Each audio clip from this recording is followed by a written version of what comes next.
Hello and welcome. My name is Brett. I'm not a YouTuber. I'm not a journalist. I just want to be a vessel for some incredible people to tell some incredible stories. My guest today is one of my best friends, Cole Wimmer. He has a mind-blowing story to tell about his journey over the last couple of years, so without further ado, let's get to it.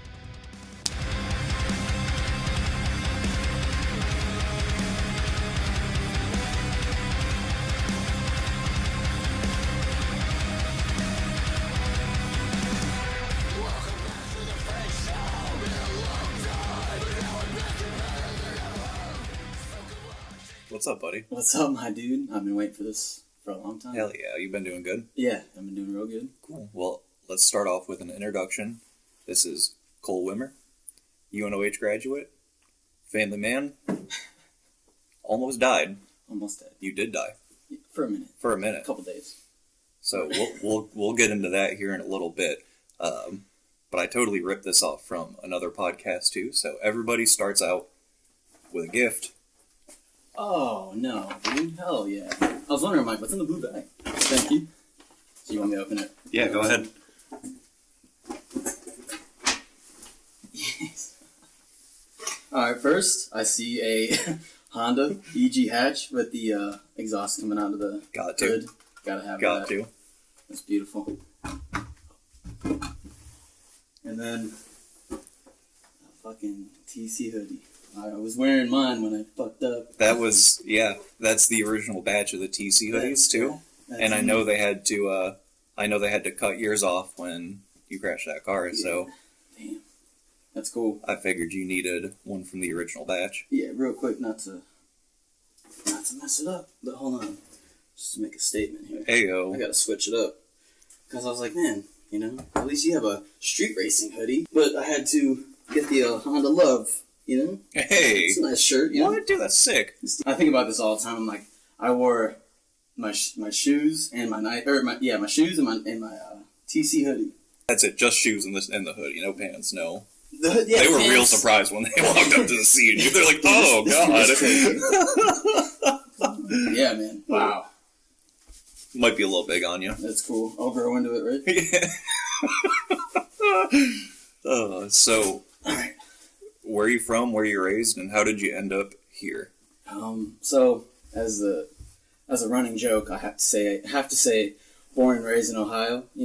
My blood is red and what is the other color? Gray. Scarlet and gray. Is that right? Yeah, something like that. So yeah, I'm really glad that Ohio State won for me this time for the finals because for years I've heard. Did you see the Ohio State game? And now they won against an Indiana team, so I was like, yeah, Ohio has to win. Oh, yeah. And they did, so that was funny. That's the game with the clubs and the little, it was, the round net thing. Yeah, the ball with the net. I think, or no, not that. That's that a rubber thing? Football. You shoot it in goal. Something about rubber. I don't know. Yeah. Cleats and turf. I don't know, some stupid shit. A bunch of people watch it. I don't know. Yeah. Where's most of your family at? But, so I'm really originally from Northwest Indiana, Hammond, Indiana, and that's where my family is raised too. And that's why I've been for a little bit. They've been taking care of me for a while, doing the extra little work. It's hard to climb stairs. Not anymore, but it used to be hard to climb stairs. And yeah. That's where my bed was at my house in Delphus. So. Right. Had to lug a walker up. Yeah, that would have been a little bit of work. So they helped out with that. That was a little bit of love. But yeah, born and raised, dude. So I made it out here after high school. That's when we all met. Yeah. College. That's when the Fresh party out of really high school. started. Yep. Yeah. That's for you too, right? Yep. Right out of high school. Yes, sir. I think Trevor waited a year. Isn't that crazy how just life just puts you in... Because there's a big age difference between us and Trevor, too. I think he's 2 years older than me. He's 31. Yeah, and I'm about to be 30 this year. But, yeah, dude, it's just crazy how if he would have went right after high school, maybe we wouldn't have met, Yeah, for sure. And it's just weird. We never had a class together, and we ended up running a shop. So it's weird. Yeah. Did we ever have a class? I don't think we've ever had a class either. We've never had a class together. Yeah, it's crazy. But again, best friends. It's funny how it works, man. It is. What brought you to UNOH? Well, I liked cars. Always liked cars, even as a kid. Same as everybody. I was, same with everybody as well. You got to go to college. Don't be a on your mom's couch. Right. What are you gonna do for the rest of your life, man? So I didn't want to go to a regular 4-year, same thing that I was just doing.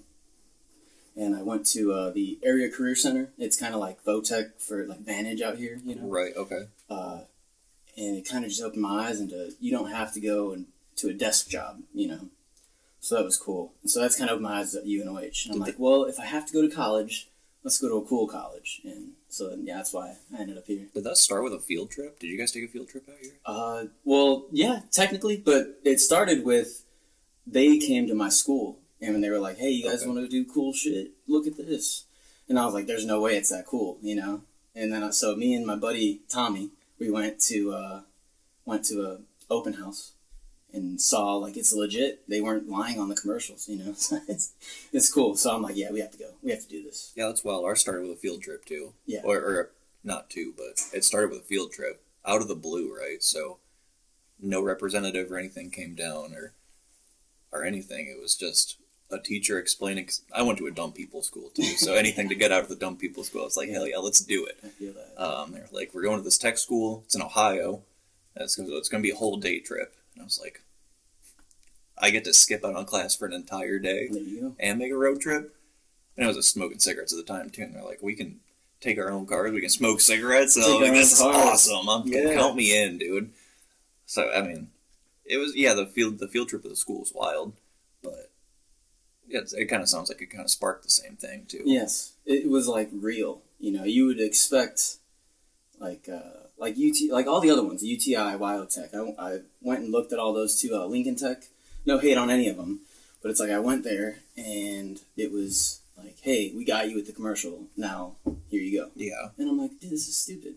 I'd rather go to IU, and waste more time. Yeah, it's like you're welcome to a school that's 2% female, and it's not at all what it was on the commercials. The shops are a little dingy and dirty, but they're cool. Like the tools are all legitimate. Like the grid's kind of real. Just, same thing that I say with a lot of things. It's the passion. Like we were just talking earlier of that's one of the biggest reasons why UNOH was good or is good still. It's still amazing. But like the people that go there have the passion to teach. It's not just I'm getting paid a lot of money to sit here and bullshit with kids. Sorry, cussing. But for the 9 people that are going to watch this, dude, I feel 10, like we're fine. Sorry. Hopefully there's no kids. But but yeah, man, so it's, I don't know. It's cool to see after, the after effect. And looking back, when I was a 19-year-old dumbass, I just wanted to get out of the house. Right. Wanted to get away. And I thought this would be a good get-out-of-jail-free card, Yeah, it was cool. It was like a fresh out of high school, like... But it kind of separates people like you and me from everybody else, too. Because it's like we moved out the house barely 18. Yep. Yeah, I just turned 19. Yep. Yeah, that was nuts. What do you remember out of your whole UNOH tenure? Like, what was your favorite part of it? Of the whole UNOH experience? Yeah. Oh, man. There's probably just the people. Like you would say the classes, the dyno room and all that shit, but I'm sure with everywhere it's the experience, just like hanging out and... It's 100% the people. Not saying it like that, like you go to college for the parties, but the parties were amazing. And one thing this would be my answer. Going to night classes, I switched over because all my friends were going to night classes. Me too. So all the cool kids went to night classes, man. And then coming back to my dorm, SB71, and everybody gathering around the table and just talking shit of, what'd you guys do today, this and that, and this is what I've learned. And good old SP71. It was amazing. That's probably the best part. Do you remember when you and I first met? Yes. Oh, yeah. That was the... Well, I remember a couple. I mean, the legal way, I don't remember. The illegal way, I do remember. For sure, yeah. It was when and I brought home like a sheet pan of weed brownies. Yeah, that was the first official. I've heard about you a lot because of the Cobalt, man. Oh, I heard of you, and you were cool. The thing was hilarious. But then when I met you, I was like, oh yeah, okay. You're like, oh, that car is completely ironic. I get it. That was hilarious. I don't even remember how long I knew at that point. Yeah, but dude, it wasn't long. No, it wasn't long.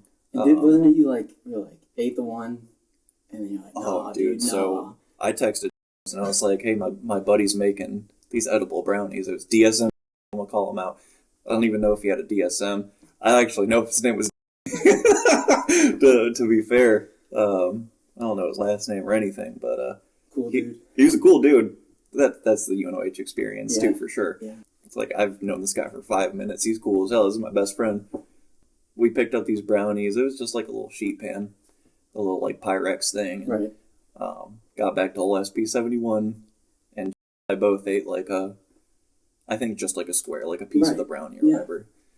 We're sitting there for like a half hour, and it's like, I mean, I'm a little giggly, you know, but I don't really feel nothing. So we ate another whole brownie, and it was the same thing. Like 20 minutes later, I was like, all right, I'm starting to giggle at nothing.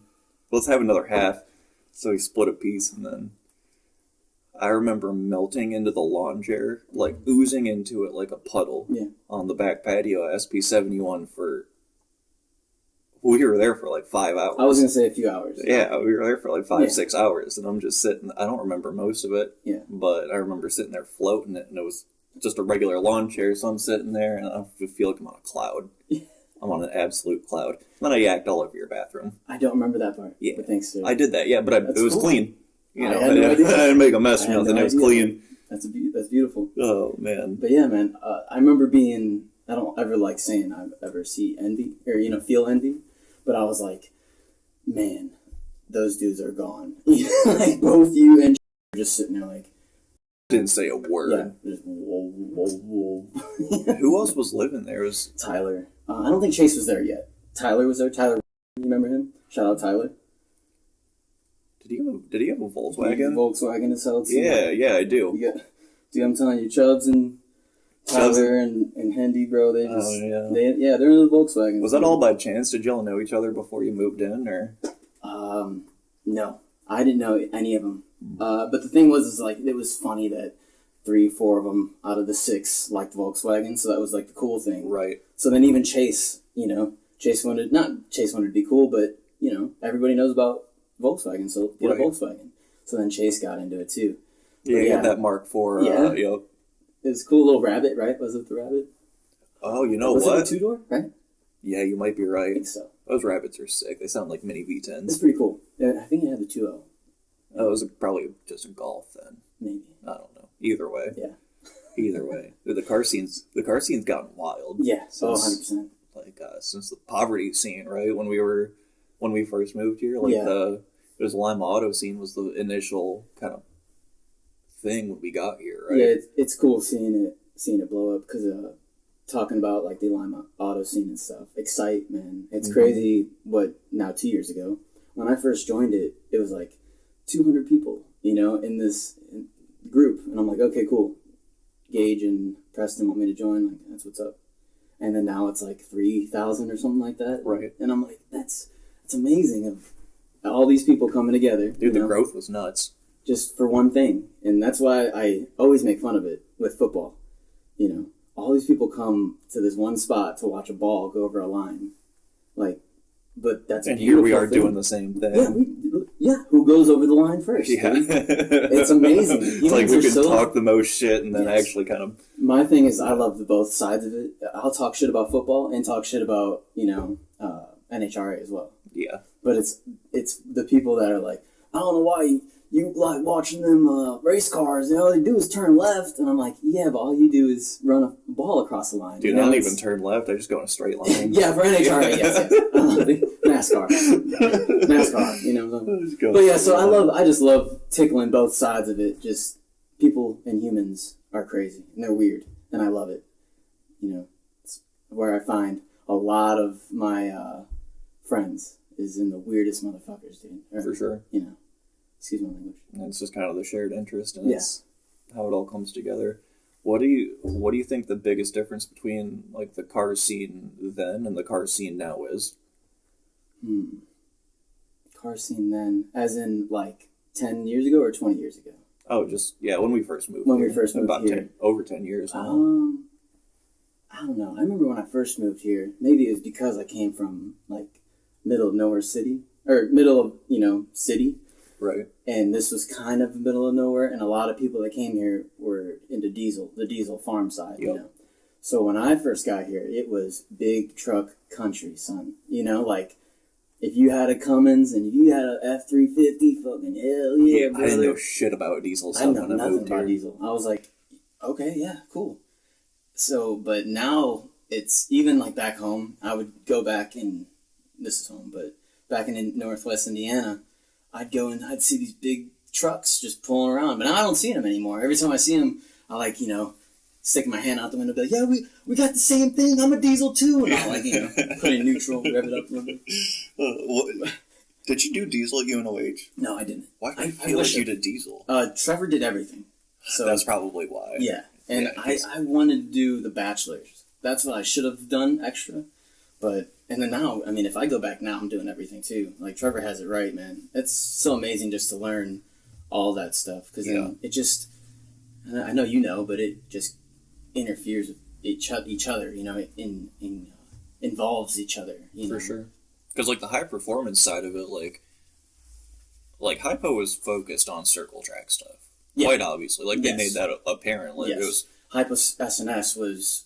It was all dirt modified, asphalt modified, like stock cars, all that shit, right? But which is cool, but it transfers over to everything else really well, though. Like, you can take that knowledge and kind of apply it to, like, drag racing or setting up a drift car or just because of physics, something. Exactly. Yeah, it's all the same thing. You just use it in different ways, like with Hypo SNS.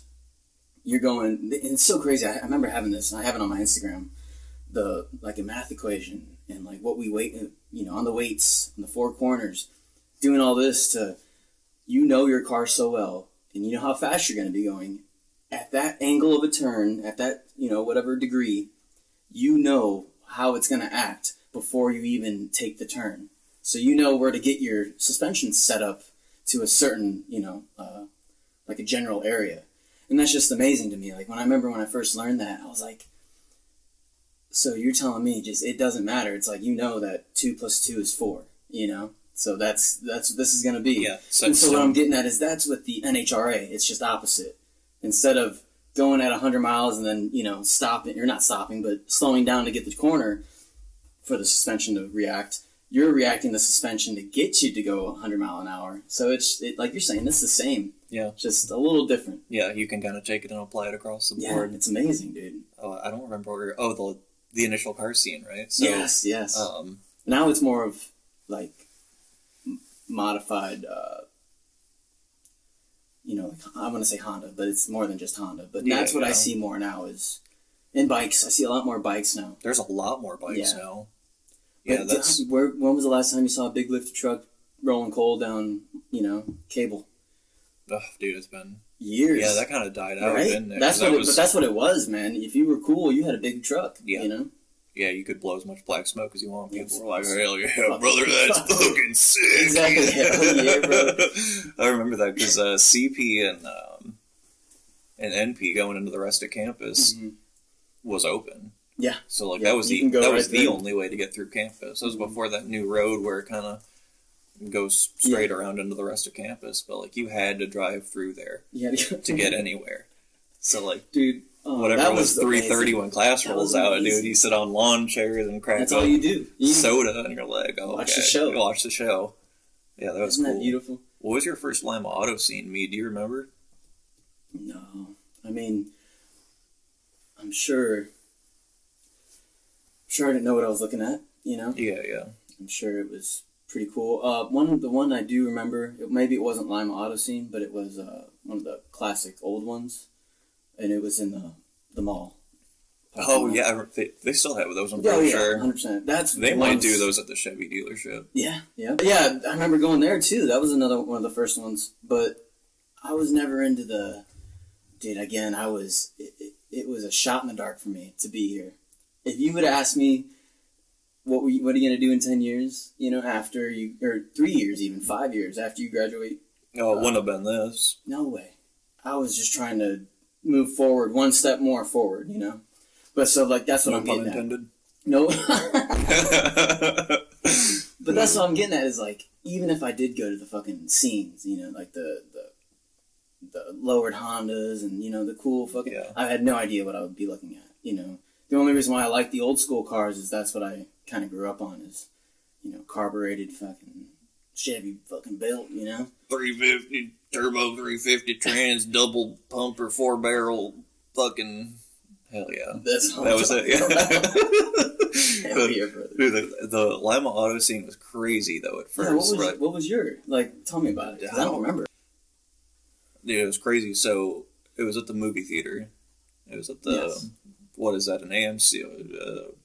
Show? No, not Showplace. I think it got... I think it's an AMC. Yeah, It's probably closed now, but it was the movie theater right on Allentown Road. I lived in those apartments right across the street, right? And I was rooming with a dude, and he just had it was just WRX. It was like an 02 WRX, like downpipe tune, nothing crazy.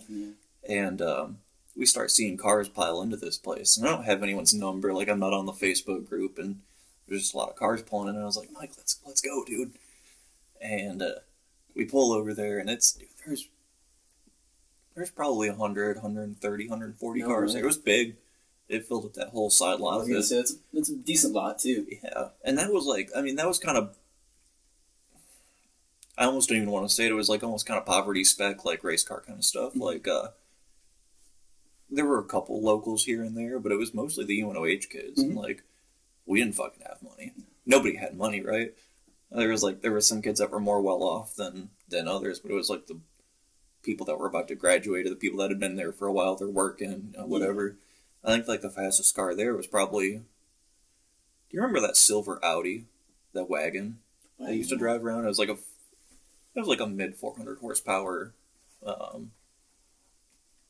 S4, I don't know Audis. Yeah, Audis. I don't know much either. But it was still on twins, and it would blow anti-lag fireballs out both sides of the turbo dumps. It was like... But that was the fast car there. Mm-hmm.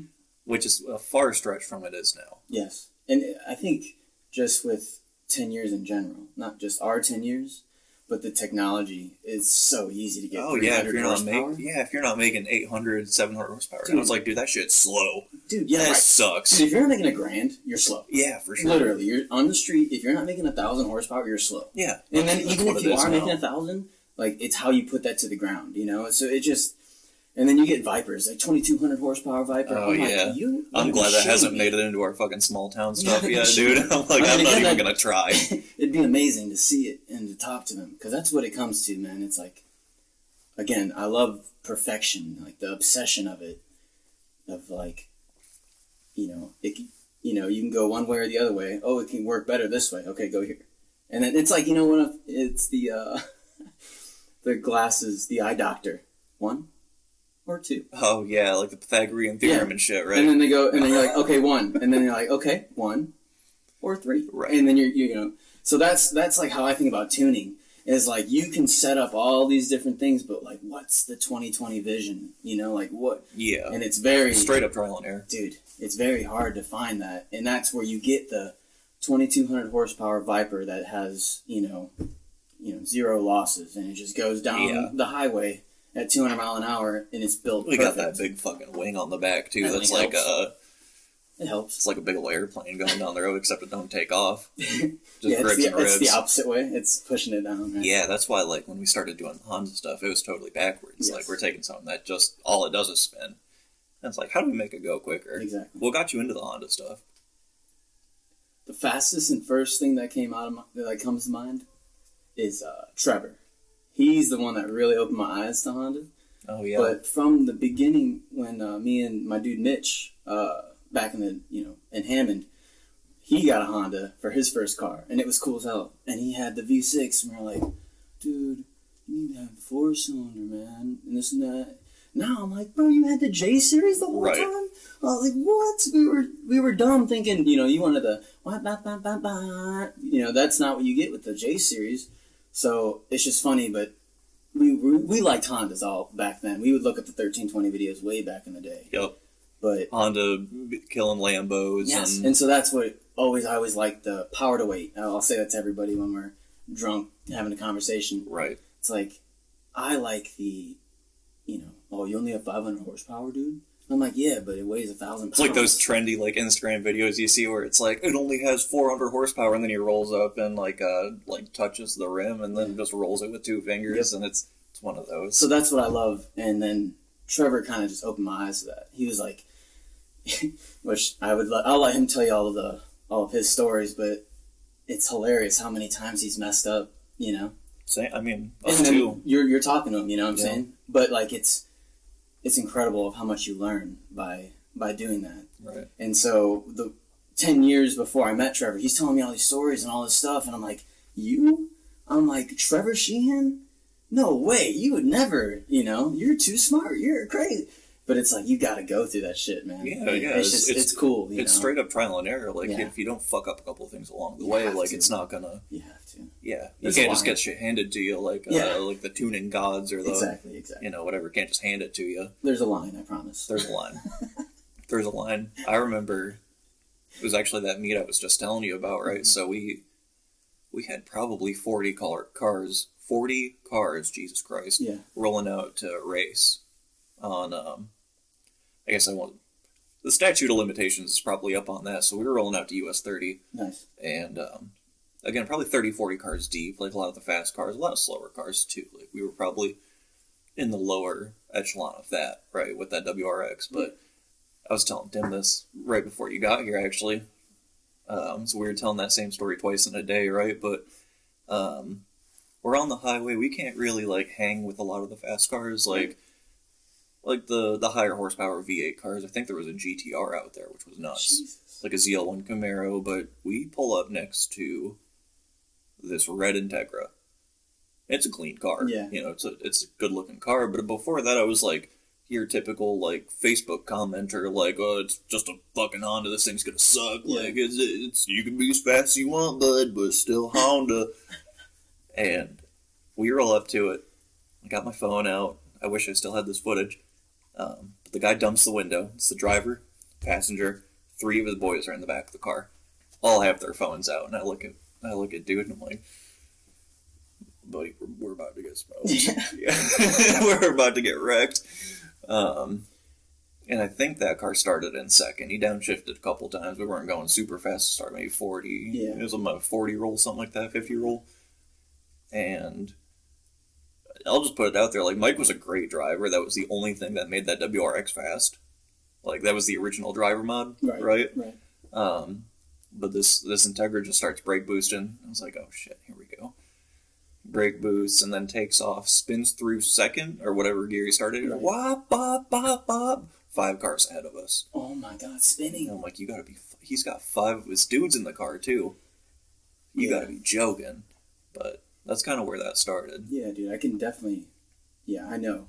You know, out of a 1.8, you get 1,000, you know? 1,000 horsepower. Yeah, I mean, easily. 2 liters of space, of air, you know? It's just cool. I don't know. I remember Maya taught me this, you know? It's an air pump, you know? That's all it is. It's just a big old fancy air pump. Get air in and get air out fastest. That's the best. That's what it's made for. You know? How do you do that? What is the potion, the recipe to make air go in the fastest and come out the fastest? Yeah. And you can't, like, and he also taught me this is, you can't replace displacement, you know? No replacement for displacement. That's where I called bullshit on that. Right, and to a certain extent. Yeah, and then we blew up my cobalt in this class. Well, there is, to a certain extent, because then you would say, oh, no, bro, I got fucking turbos, I got a big old turbo. And it's like, okay, 73, so whatever. But what are the turbos doing? What's the nitrous doing? What's the supercharger doing? It's adding displacement. Yeah, we're just pumping air. Yeah, we're putting more air than it should have. So, yes, the theory stands, but it's not based on mechanical measurements. Yeah. You know, to a certain extent. To a certain extent. Because I always think of, too, is like, you'll ask anybody, would you rather have a turbo or a supercharger? And 9 times out of 10, they'll say turbo. And I'm like, well, I want to go the fastest down the track, you know, ever. What do top fuel dragsters do? They have a V8 hemispherical head with a supercharger. Yep. And they have mechanical fuel injection, you know, and the craziest fucking distributor ever, you know. But it's like, you would think they'd be using a turbo if they can get faster in a turbo, you know? Yeah. So that's kind of where I bounce back from. It's, you know, what do you do? What do you want to perform in? and then what's the best for that area. 100%. You know, but yeah, dude, I love cars so much, dude. Well, we'll start on the TC journey here, but first let's just take a quick break, and then when we get back, we'll start going into the woods of it. Sounds good. Sound good? Yeah. Today's video is brought to you by the subscribe button. It is located below this video. If you use my discount code, there is no discount code, it takes 100% off of the price, keeping it absolutely free. So if you like the video so far, consider liking, commenting, and subscribing.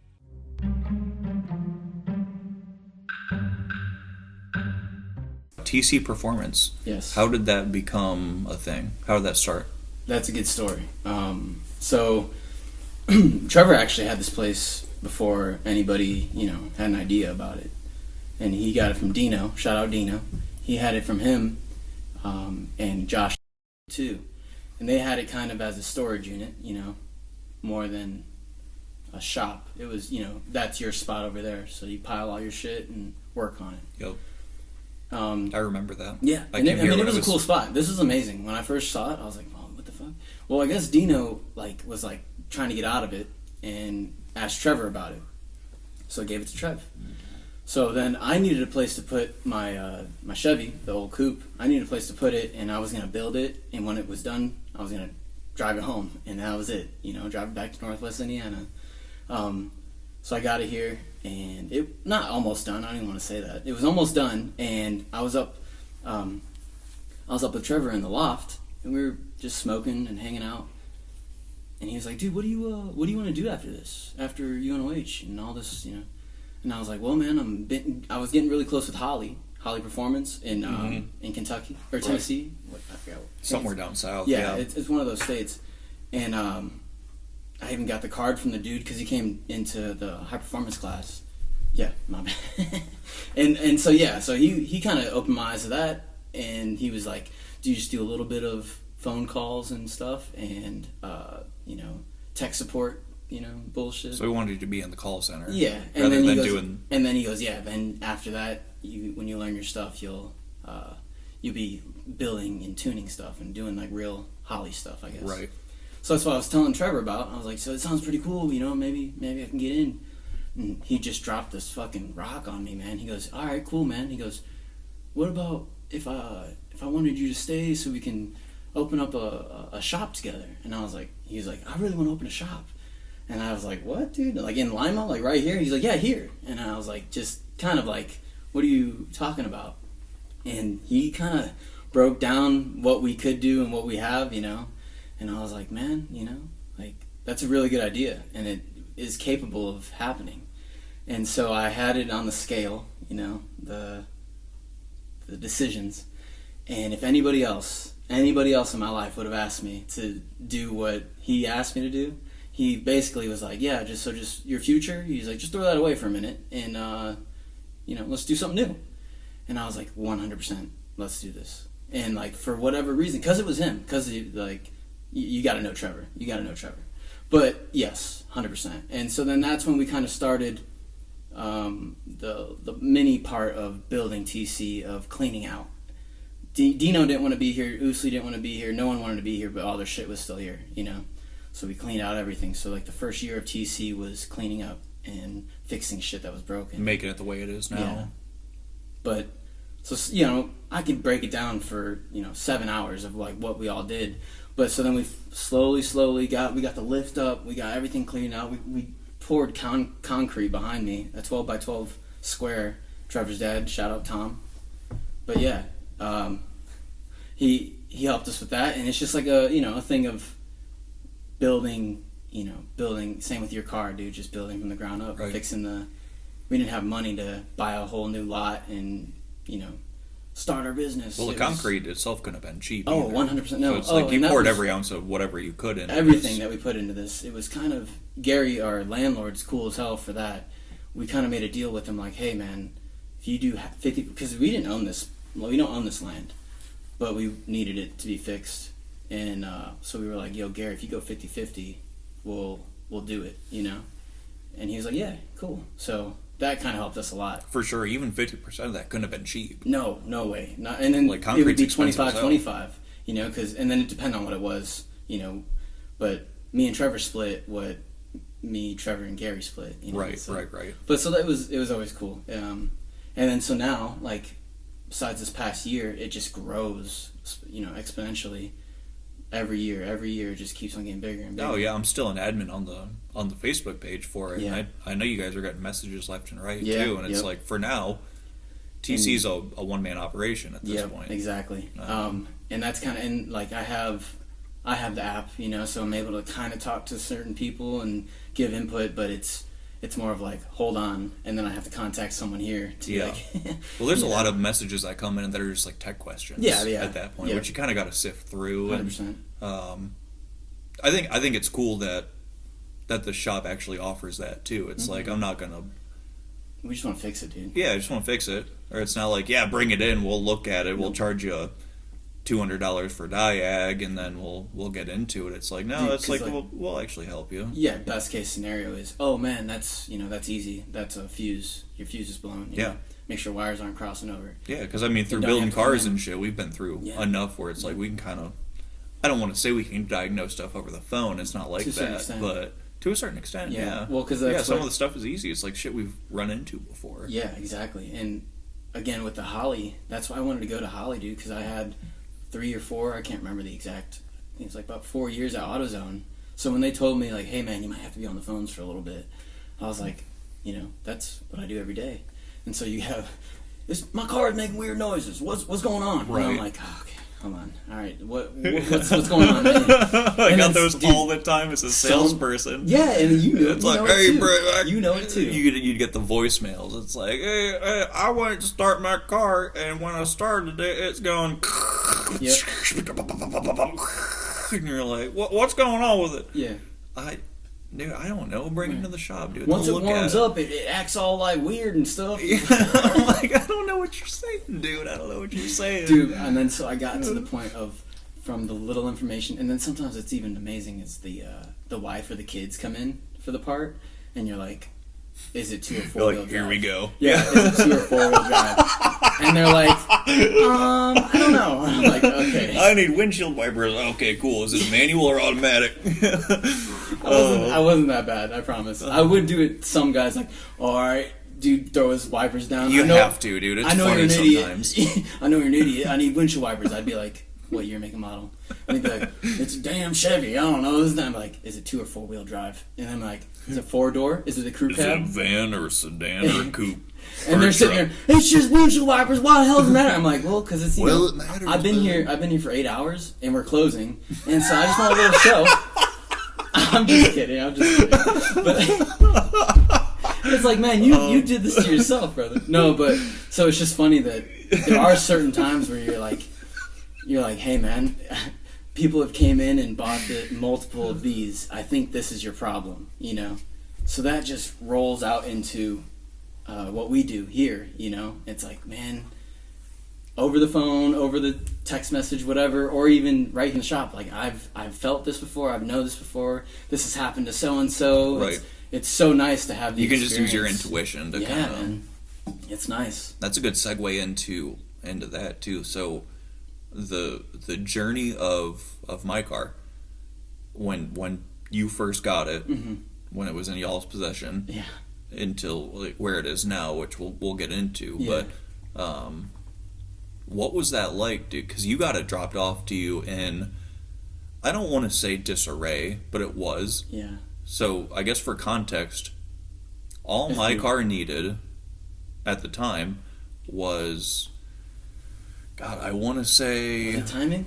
Or was, no. Was it was turbo? It was more than that. I think I blew the seals swap? in the Mitsubishi 20G that was on it. Okay. And the transmission was a little wonky because somebody had done it before. Gotcha. I'm sure they did a great job, but I think there was something wrong with the transmission that went onto that car, so it was bad. Yeah, I'm thinking of Cody's other Integra. We did the it's exactly what you're thinking of. But yes, because it was Cody's when it was brought here, right? It was mine. Or it was. It's always been my car when it was brought even here. Yeah, right. So I bought that car in Clarkston, Michigan. which I guess from here where we're at, and which I lived close to here at the time, Yeah. it was about a 3-hour drive. Okay. So I went up, we're getting breakfast at some diner, right? I'm scrolling Craigslist, because this was before Facebook Marketplace was, like, huge. Oh, yeah. To what it is now. And I see an ad for a Turbo Civic. And honestly, the ad was really good. Like, it laid out everything about the car, and you can kind of see the perks and the downfalls of it, and what have you. And I'm like, yeah, fuck it. All right, so so I was making good money at the time. Like, I had expendable income. I had just started selling cars. I recently had a girlfriend, which is now my wife. Yeah. I had expendable money, right? So I'm looking, and I think this was so hard to remember because it was so long ago. The car was listed for like $3,500. Yeah.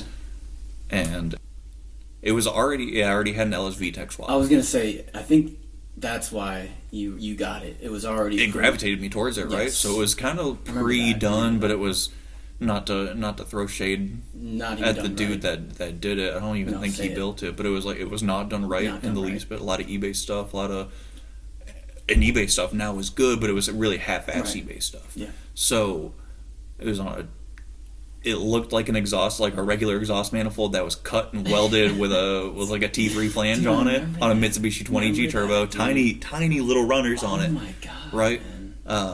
It was welded too. It was, yeah. No, that was definitely what was done. That's amazing. 20G turbo, stock LS trans, which is what we have now, and it did really good, which is funny. But it was a bone stock LS trans. Yeah. Open diff. Open diff. Whatever. The car probably made 280, 290, maybe 300, which is still quick. Yeah, your it's story. An easy hatch. I remember you were telling me how like you were pulling on some stuff. Man. Yeah. We walked to Coyote Mustang on the way home. In Mexico. Yeah, on the way home, we took the southern route, right? So we came up through Mexico. I say we walked it, but it was honestly by about a fender, and the pull wasn't very long. But that was when I learned. I was like, damn, this car has really got potential, man. Yeah. Dude. I drove it for a while. It was fun. I got the exhaust done, so it made turbo noises, and what did I do? I think the transmission in it blew up. I'll put a video on the overlay too, because it was a lot of destruction. Like there were a lot of holes in the actual transmission itself. It was bad. So I took it to my buddy's house, put a new trans in it, and that was it. It never worked right afterwards, but the turbo seals were blown. So that's when you got it. Yeah. Because he moved back home, and I think that's when you got the bigger turbo for it and everything, and the ram horn. That's exactly exhaust. it, right? So you had all that. Yeah, right when just throw a turbo on it, we'll be all right. Right when you got it, it was kind of done, but it was like I don't even want to say half-assed because it wasn't. It was like quarter-ass done. Wasn't even half. And then, but see, I hate because I'm not perfect. You know, I want to be perfect, but I'm not. Well, for sure. And so that's why there's no hate on anybody who builds anything. If you're 17 and want to fucking tear something apart, cool, dude. Throw it together. Right. And see what happens. But it's like... this dude was like 40. Exactly. 17 skill level, I guess. Yeah. But again, what I'm saying is like, I don't know. It wasn't done perfectly right, and we did it a little bit better. And then we did a little bit better after that. And it still needs to be better. But it was just... to say what it was shit. Yeah, I guess to cut you off real quick, how long did the process take? Because you got that car in, probably 2018? A few years, yeah, dude. Late 2018, I want to say? 4 or 5 years. It's now 2025. Yeah. To put like, until we got it, well, and that was the thing, too, is like, I remember, it was, I remember this so clear. It was, yeah, dude, that'll be cool. We could throw a turbo on it. And then we just, like, every time we went to go work on it, it was... we found something that wasn't right. We found something that wasn't right. Something was intersecting with something. And we finally got everything together, and then it wouldn't start. And then so we got to take it all apart, put it back together again, take it all. And so yeah, that just went on forever. And you know, we were again TC, you know, but it was I want to build my coupe, and Trevor wants to build his car. Yeah. And everybody had their own thing. It was going, kind of small time. Yeah. For the time. But then it wasn't like I don't know. I think. You just grew with the company. It grows with the company and experience and everything. 100%. Because it was still new. That became the TC car. That became what everybody was focused on. Even if you're the shop mutt. The shop car, bro. Yeah, exactly. Even if you came from Gage's house, you were wanting to hand a tool to help with that car, you know? Yep. So that wasn't that much that time. Maybe a year, 2 years max of that time.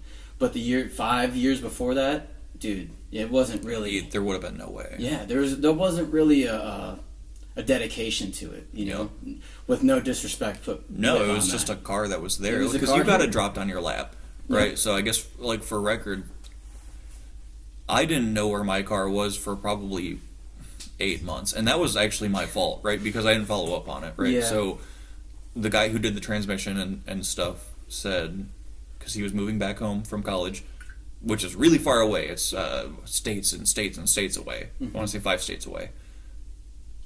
I don't know geography that well. Either way, dropped it off, and he said, "I put it with somebody I trust."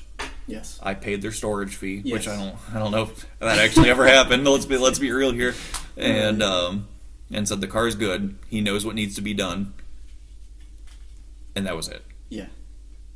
And I still talk. I think I've exchanged some words with him every now and then, just here and there. Let fuck off every once in a while. Yeah, every once in a while. Yeah, no, it's good dude, cool dude. Got really drunk at Applebee's right before he left, dude. Those $1 old malt liquor kind of drinks, dude. Dude. After I spent like $16, I was plastered. My God, dude. You have to spend $20, yeah. Yeah, and I got some breadsticks too for sure. Either way, you got that car dropped onto your lap. I don't even think without knowing it was my car. No. I thought it was Cody's, so still to this day. That's hilarious, dude. That's hilarious. I thought Cody was done with it. Again, and Trevor, I adopted it. Yeah, I was going to say Trevor knows because he was the one getting the text messages. Yeah. He was, he did the whole thing, but I was right next to him the whole time. But in the same, we switch stories all the time. Like, oh no, I'm the one that I got that customer, and it happened this and this. Yep. It's amazing. But yeah, I thought it was Cody's car, and we were going to hold it here, and this and this and that, and then Brett bought it, and now we're going to put a big turbo on it. I'm like, cool. Dude, however many years later, man. Now this is like the biggest thing of my life, It's amazing. Which I guess is a good way to like address the elephant in the room. Yeah. So let's just start from the beginning. Like, you died for a little bit, a couple times. A little bit. I was right? in coma for a minute. Yeah. Couple minutes. Yeah, let's just start from there. But okay, so I don't remember anything of like everybody asked me like, what happened? What'd you do? This and that. I wish I knew, because then don't do that next time. But all I remember was getting off of work, and there's a bunch of excuses, a bunch of justifications you could throw in here. I was on third shift. I just went to third shift a month or two before. So I got home. I was kind of tired, but it was the weekend of PRI. So I was here up all night at the shop, and I know I dropped my wallet upstairs, and I asked everybody, "Yo, did you find my wallet?" Whatever, and they said no, and I knew it was here. So my girlfriend at the time needed a oil change, and I needed to find my wallet. So I got out of work, and I was like, "Let's go to the shop. I need to get my shit." And I fell asleep on the bed and was woken up by the dog. So I was like, all right, let's get all this stuff. Let's go to the shop. So I took a car here and did an oil change. And so before I did the oil change, I had to move the shit box out of the way. And so I took it outside, did the oil change, and then went to bring the shit box back in. And then woke up in the hospital. Like that is all I remember, and maybe one day I'll start up the new Shitbox 2.0 and everything will come to me. I always thought about that, like how crazy that would be. Yeah. If I started up and just get the flashback, But no, man, I wish I knew more, but that was my day. Coming here and doing an oil change. Yeah, the human brain works in a crazy way, man. That was the kind of the thing of the mystery of the whole process. Like, a bunch of crazy shit that happened. But one of the things is, like, when I woke up in the hospital, and I remember people telling me, "You've asked this 100 times, this is what happened." It finally clicked, and I was awake, Well, a day or two later, I started getting these fucking 419 random number calling me. Highway Patrol? Yep. Fucking Ohio State Police. Yeah, they called me too. And they were asking me, they were like, hey man, we had the crash investigators, the state police were there looking at the whole thing. And this is what kind of goes against, you know, what you're seeing and saying, is they couldn't figure out what happened. They were like, and again, for 3 months, I didn't even come on this road. Right. But, so I'm sure even in 3 months, those tracks, if there were any, were gone. But that's what I always had this confusion in my head, is if they knew I was messing around and fucking off and I crashed, they would have got me. But they could not pinpoint what happened. They thought a deer ran in front of me. They thought I fell asleep. That was another one. They're like, oh, you fell asleep, this and that. But it was, my car went from on the road into this pole. And no one knows how it happened. And there's a lot of key things that, like, I pointed out from this whole year of analyzing the situation. And everybody has their own, you know, thought. And no one, and again, I promise, I wish I knew, but no one knows what happened. But there's a scar on my leg, and I know I was in third gear, because that scar would not be there if I was in fourth or second. I'd have to be in third, first, or fifth, because from the shifter. That's how I tore my ACL and LCL, is because my leg wanted to go to the right, and there was no way for that leg to go. But if that shifter was down here, I would have been able to fucking, you know, go way over. But it wasn't. It stopped. Wow. So that's where I think, and to your point, first, second, roasting. First, second, roasting, no matter what.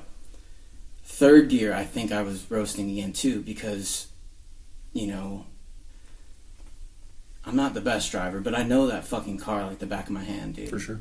I built that car from the ground up, you know, and then tuned it for hours and hours.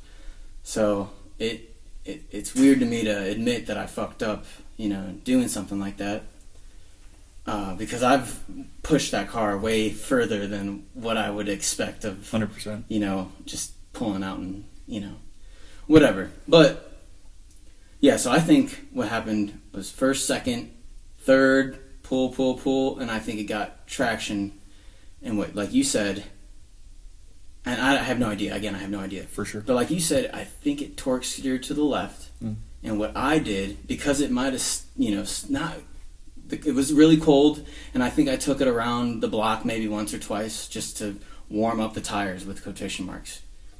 But I think the tires were still cold, and the road was still cold. The road was super cold. It was like 20, 30 degrees right, that whole week. Which I believe why I wouldn't leave 2 black strips going off the road. You know what I'm saying? Again, I never saw any, but crash investigators would look for road strips that show burnouts going off the fucking side of the road, you know? But again, like, I think it went left, and then I overcorrected and went right. So, I mean, that's that's why I went into a pole. Yeah. But again, dude, it's like, I don't know, if I have time, man, I have the analogy of an NHL player, ice skating NHL star, going for a skate with his buddies on the fucking pond, no helmet, no nothing. 10,000 hours on ice skates. He knows how to skate. He's been skating his whole life. And that one time, he just loses his balance the perfect wrong way possible and bashes his head on the ice, and now he can't walk. And, like, that's the analogy I like to think about, is, like, I don't think I'm the most, you know, amazing, perfect driver. You know I fucked up a lot of cars, I promise you. But it just doesn't make sense to me of what and how that happened. And, you know, it is in the past, but it's cool. It would be cool to know. And it is cool to know that I can bitch about it. You know, I'm here to talk about it. Yeah, and I got you standing up on your own. Yeah, and I you know I got you. You know I got you. No matter what. Yeah, I'm not worried about that. It's incredible that I guess for reference, without really painting the picture, or without previously painting the picture, I'll put the pictures in the overlay on the video, but this car was in 2 pieces. It was They were probably 6, 7, 8 feet apart. Yeah. The front half and the back half. Yeah. I've never seen destruction like that. No. And I guess you can scroll through all the whatever Facebook comments you want and all the hate and shit. But if that car had a roll cage, you would have been dead. Yeah. You would have 1,000% been dead. I think it's like if I didn't have all the pieces to the puzzle. If I had a roll cage and no helmet and harness, dead. If I had a harness and no roll cage, dead. If I had, it's... For sure. I would need it all. I would need the NHRA safety, and I'd be fine probably. Anything short of a 25 point whatever cert cage, you're dead. But I did have my DOT seatbelt on, and that's what saved me. The factory seatbelt. Factory seatbelt. God, that's nuts, man. When you woke up in the hospital, that's a good one. You probably remember at least most of that, though, right? No, dude. Probably not the first few days. Yeah, I was told that I was up and out, out and in. You were feisty. I was told I was being a real big jackass. Yeah, man. You were feisty. And it's just a little bit of salt, a little bit of pepper. A lot of salt, pinch of pepper, a lot of salt, cayenne pepper, some crushed red pepper, some Cajun. I would never exempt the action of that, but I heard a story of these. They're both like 90. They're about both 90. They've been married for 70 years. And something happened to the husband of that couple of the same thing. And so that kind of gives me a justification of like, hey, they're still together. They still love each other. He wasn't that big of a piece of shit, So what the nurses were telling everybody, and same thing back however many years that happened with the old couple, what they were telling everybody is like, yeah, sometimes with pretty crazy concussion, it'll just short out their fucking wiring system. Yep. And I woke up pissed off at my mom, my girlfriend, the nurses, the doctors that were trying to save my life. I was telling them to get fucked.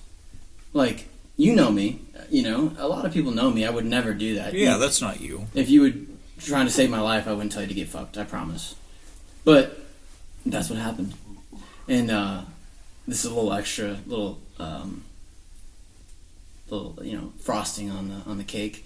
The one person that I wanted to talk to was Trevor. I remember that. My mom and everybody, everybody was telling me, the only person you would talk to is Trevor. And I was just like, that was my dude. I remember your ex and Jackie and Trevor all telling me that. Yep, it's my foundation, dude. It's my ground, Your rock. For however many years, And then that was like the only, not that I didn't trust my mother or I didn't trust my girlfriend, but it was like, that was my dude. He would tell me what was going on. You know what I'm saying? So, but yeah, man, I know I was in like an ICU spot. I don't remember that room, but I guess I was up, talking and whatever, doing whatever for a couple days. And then they took me to another ICU room, and that's when I remember waking up, like from a sleep or opening my eyes, blinking, whatever you want to call it. Your first like conscious. Yes, exactly. Yourself again. I said, what the fuck is going on? And everybody in the room was like, again, dude, you got in a car accident, this and this. And I was like, wait, what? And like, so then it was like, it wasn't just a normal, oh, here we go again for the 100th time. It was like something's different about this time of him asking. And I think like you just said, my conscience was finally back, right. The lights were finally back on. And that's when I was like, kind of, I've told this story so many fucking times, dude. It's heavy, man. Again, I'm sorry. But, so I just, again, asked them, like, what happened? And they said, you crashed Brett's car. Or you crashed a car. And I thought it would be my car or a car, And they're like, no, it was Brett's car. And it was on Greenlawn, on Dutch Hollow. And I was like, no way. And then I imagined, I was like, oh, how it gets all the way at the end down there, how, it turns. Where the curves are. I was like, I bet you I was fucking pushing it. And I couldn't make that curve when I crashed. And they go, no, it was right in front of the shop. And I was like, what? Like, that doesn't, none of this makes sense. Like I've said in the beginning is, I know that car like the back of my hand. I know that road like the back of my hand. It's just sometimes shit gets slippery. And you can't, I don't know. You can try to make it not happen as much as possible. And sometimes it won't. You'd be perfectly fine. I'm telling you, man, that NHL player should have wore his helmet. I shouldn't have drove that car. I should have been like, hey, it's Tuesday afternoon. I don't have the time or energy to warm this car up and be physically connected to it. I was so used to that car, just like the NHL player with ice skating. It was so normal. I could just fucking go ice skate real quick. It's not that big of a deal. And now we're sitting here talking about it. It's just crazy. And real quick before we go on to something else is 5 feet ahead of that, I would have... It's a field. I would have hit a field. Yeah. And I would have been like, wow, I fucked up pretty good. And I would have had a tow truck come get me out, and it would have been a whole scene. And I probably would have got, criminally, damaged by the whole operation, just because of what happened. I don't know. And then 5 feet before the pole was a house. So it's like, man, if I'm rolling the dice, I'd rather lose half my money than all of my money, If I were to crash into someone's house, ruin their house, and injure somebody in their house when they're just sitting there, that's beyond trying to have some fun on a road. You know what I'm saying? Yeah. So, again, there's no justification for anything, but it wasn't careless. Ever. Never careless. Right. This is the one that we're talking about, and this is the one that we remember. But there has been some sketchy Countless fucking times in that car, right? Dude. On back roads in the dark. Yeah, literally, all three of us. Roads that we know, like you said, like the back of our hand. It's like, oh, that's new. You've done it 100 times, man. You've done it in the same car, the same way. It's incredible. Human nature, life, whatever the fuck this is incredible. Yeah. Yeah, I don't know. What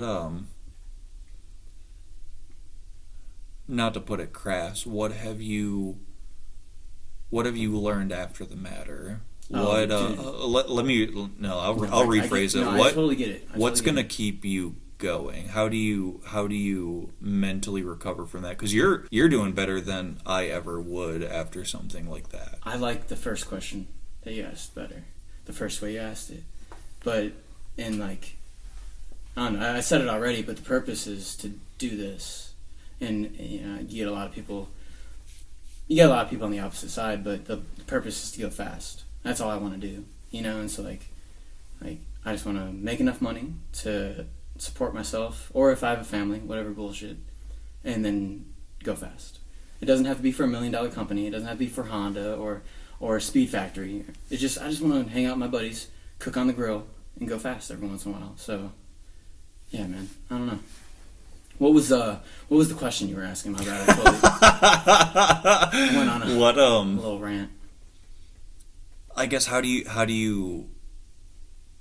mentally recover yourself from something like that? Because like I was saying, you've been thinking about it. The first time I saw you after your wreck, you were hobbling around on a walker like an 80-year-old man would use, with your leg all taped up. Yeah. With no shoe on. No. You got, probably the weight of that Civic worth of titanium in your leg. Yeah. How do you make jokes about that, and how do you brush it off like, I don't even know what I'm trying to say. No, how do you brush it off it's all good? I heard the question again. Yeah. I remember now. Okay. Because your mental recovery has been outstanding. Yeah. So, another joke for the people out there. I'm built different. You know what I'm saying? My mental and physical is just on a different level. But no, for real though. I don't know, man. I just thought about it a lot. When people go, "Have you ever thought about? Wait, what if? Hey, you think about?" And I'm like, "Yes, I have." Trust me, I fucking thought about it. I promise you. For the first little bit, I was sitting with a little 5-year-old girl watching Paw Patrol for 8 hours a day, and just sitting there thinking, like, what the fuck, dude? And then I was in my mother's basement for another 6-8 months, thinking, what the fuck? And so to make it like a real quick thing is you have to fail, right? You have to fail to learn. And this is probably the biggest failure a lot of people would ever go through. But I could give up. Those oxys were really nice, and my mom would have let me stay in her basement. So I could have just said, fuck it. This is it, you know? I can get taken care of and ride this wave. But it's just like no, hold on. Like, what happened? What can you do better? And what is the purpose? Like, not to say it that way, but what's your purpose in life? You know? And so again, like, I fucked up real bad. But I'm not dead. So that's where it gave... That's what you're asking is... You're not dead now. Not yet. And then I have a joke about it real quick. Put the bookmark in there. I have the joke of why I'm not dead. But I don't know. It just opened my eyes of what life is, you know? And that everybody that's have a midlife, or not midlife, what's that called when you almost die? One of those experiences where you almost like die. A near-death experience. Yes, a near-death experience, exactly. They look at life differently, obviously. And that I'm in that box now. It's like, I'm like, oh, shit, okay. All right. Usually, I'm always nice. Usually I go to the fucking Walmart, and if I see a woman in a wheelchair or whatever, I'm like, yeah, I help her out, you know? But now I see motherfuckers walking around, walkers, broken legs, canes, and I'm like, oh, yeah, yep. Dude, I feel you, bro. And they're fucking 80, 70, 80, 90, you know? And I'm just like, whoa. It just gives you a different perspective on life, man. But real quick, because I got a little deep, but the reason why I'm good now, dude, don't worry. I should have died in that... That's so shitty to say. I should have died in that fucking accident, right? But I didn't. So that means technically I'm invincible, right? I can do anything I want. I'm never gonna die. So I'm gonna get a bike next year. Just kidding, folks. Whoa, my goodness. Just kidding. But yeah, dude, that's my joke to... Let the record state that I think I just had a heart attack. That's to keep me going, you know? David Goggins always says, take their souls. Not literally, but I love the face of people that are like, you're gonna keep on driving cars after that? Oh my god. I love the... Oh, so you're done with that stuff, right? There's no way you'd ever get back. And I'm like, no, I can't wait. I'm like, I want to get back to that. There's no fucking way. How the hell does that make sense? You know, I love that. That's the... You know, I almost... me and my friend were talking about this the other night. Because we were watching... You know the Milk Boys. Those fucking kids. Dude. I've seen it. Yeah, I've seen a couple of them. They're so funny. They went to a fucking deserted island. And they met like a colony of random people. You know, never met humans before. And on the way there, they wanted to go like diving. And the one kid was scared because he almost drowned when he was a kid. And I was like, bro, I almost drowned when I was 3 or 4 years old. And you couldn't keep me out of the water. So I'm like, and I almost died in the car, and you can't keep me out of the driver's seat. Like, it's just, yeah, I don't know, man. It's just a different way of thinking. Normally, you would think, yeah, I got bit by a snake. I'm going to get away from snakes. But I'm like, no, they ain't that bad. You know? I'm good. That's wild. I think that's a true testimony to, like, how strong your character actually is. I appreciate you saying that. What have you been doing to keep yourself occupied in the meantime? A lot of YouTube videos. Dude, I remember back in the day when I was busy as fuck. Every second of the day. I would have 30 minutes to an hour before I would go to sleep to watch some YouTube videos, and I would listen to podcasts at work, you know? Same. But then I was like, oh, I have all this fucking free time, dude. I watched everything. Everything. I watched it all. Been getting into video games or so yeah, build model cars. So that was my thing. Is like, I did puzzles. I did fucking yeah. Countless puzzles.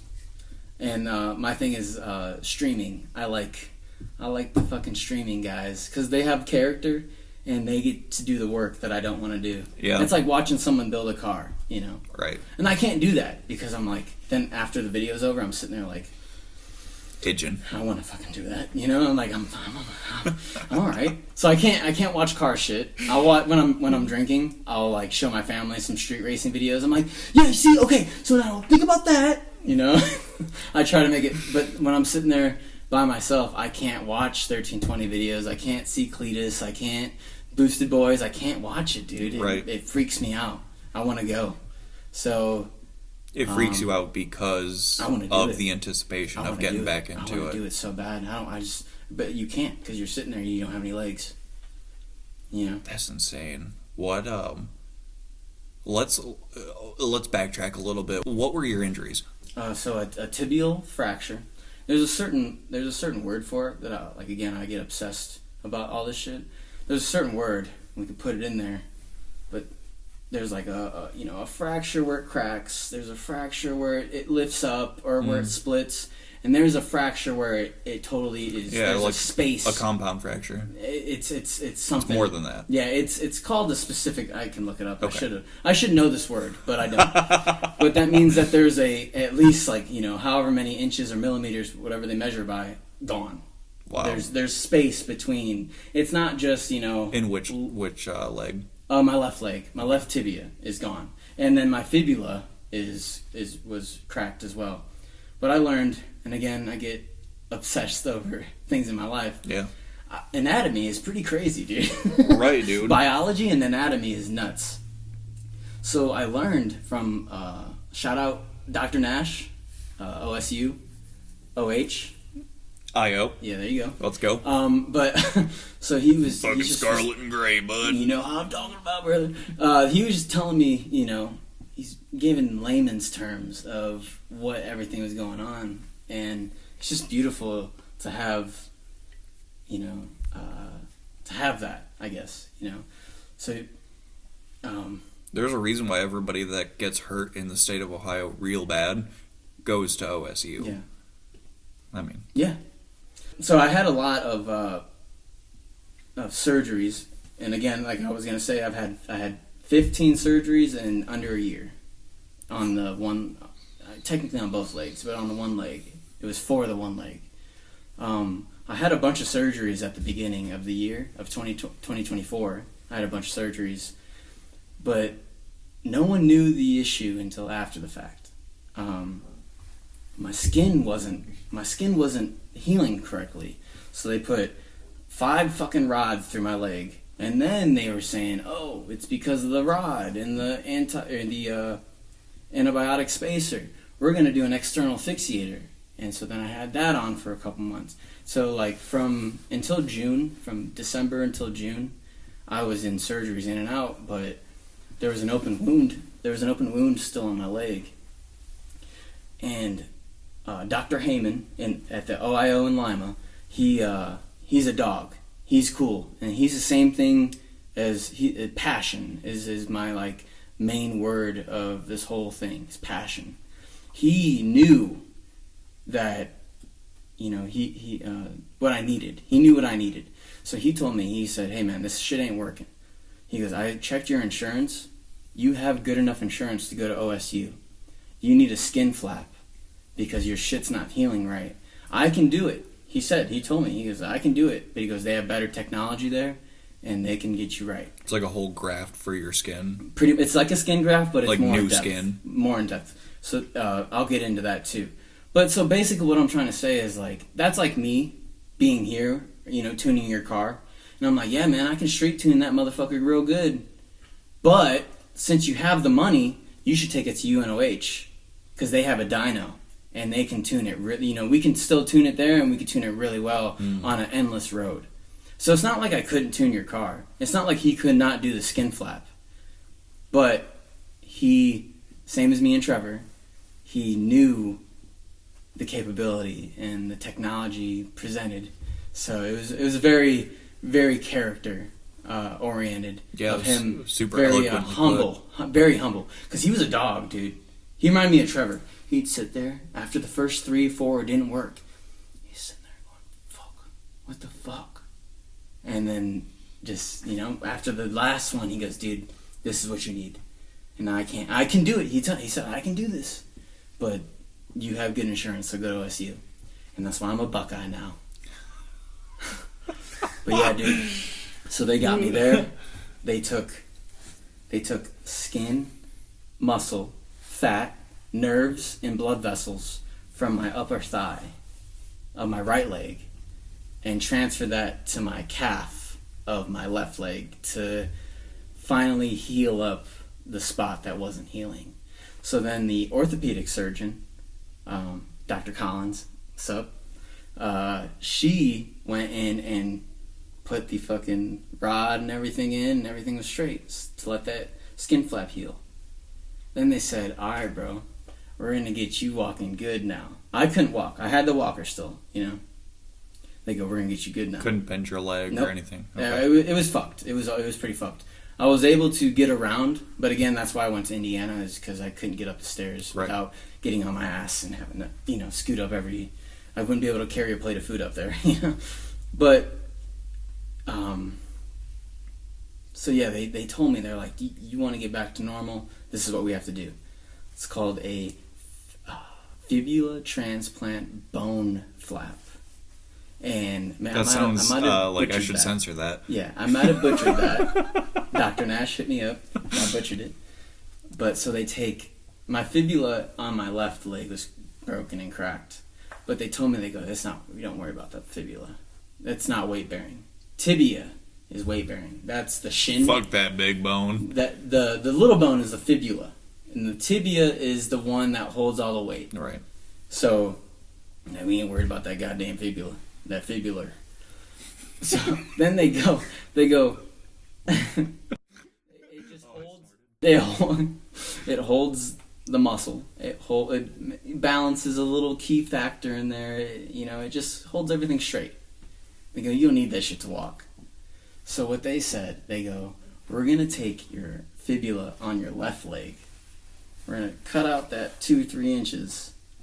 And we're going to shove that in your tibia in your left leg. And then we're going to take the rest of your fibula.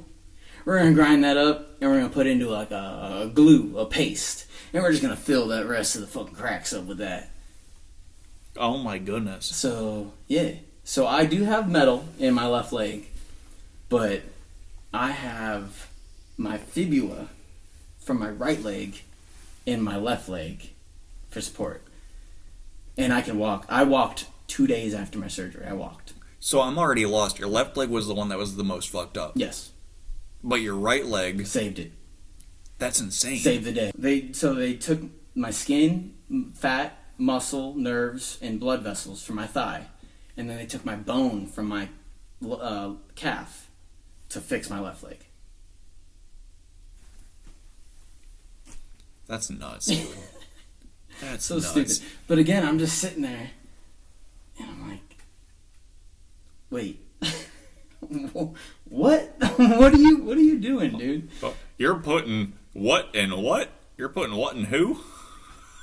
And then 2 days, bro. 2 days after my surgery, they go, all right, get up and try to walk around. And I was like, all right, where's my walker? They go, well, try to just go forward. We'll hold you. They put a little belt around my waist, Yeah. And I took a step, and I took another step, and I took another step, and I took another step, and I was like, there's no fucking way, bro. I have not walked in about a year. And I was just able to walk. So now I'm able to walk, and now I'm able to, I'm in physical therapy and stuff. We're trying to make it to where I don't have a limp. Just, Well, you're getting around good, dude. Yeah. Like right where we're sitting, there was a cart, there was a table with a bunch of shit on it. You moved all that. Well, for legal reasons, I did not. Yeah, no, you didn't move anything. I didn't touch anything. It was all legal Tim reasons, and Jackie. OSU community, Wexner Hospital. I did not remove anything from designated areas. Completely imagine that. But yeah, if I did, hypothetically, that'd be amazing. I'm just saying, like, me imagining you moving all of this stuff was crazy. But no, dude, for real, and that's I've showed people at physical therapy, again, taking souls, where I'm like, guys, I was really drunk last night, and I learned how to walk, without a limp. And they're like, oh, okay, bullshit.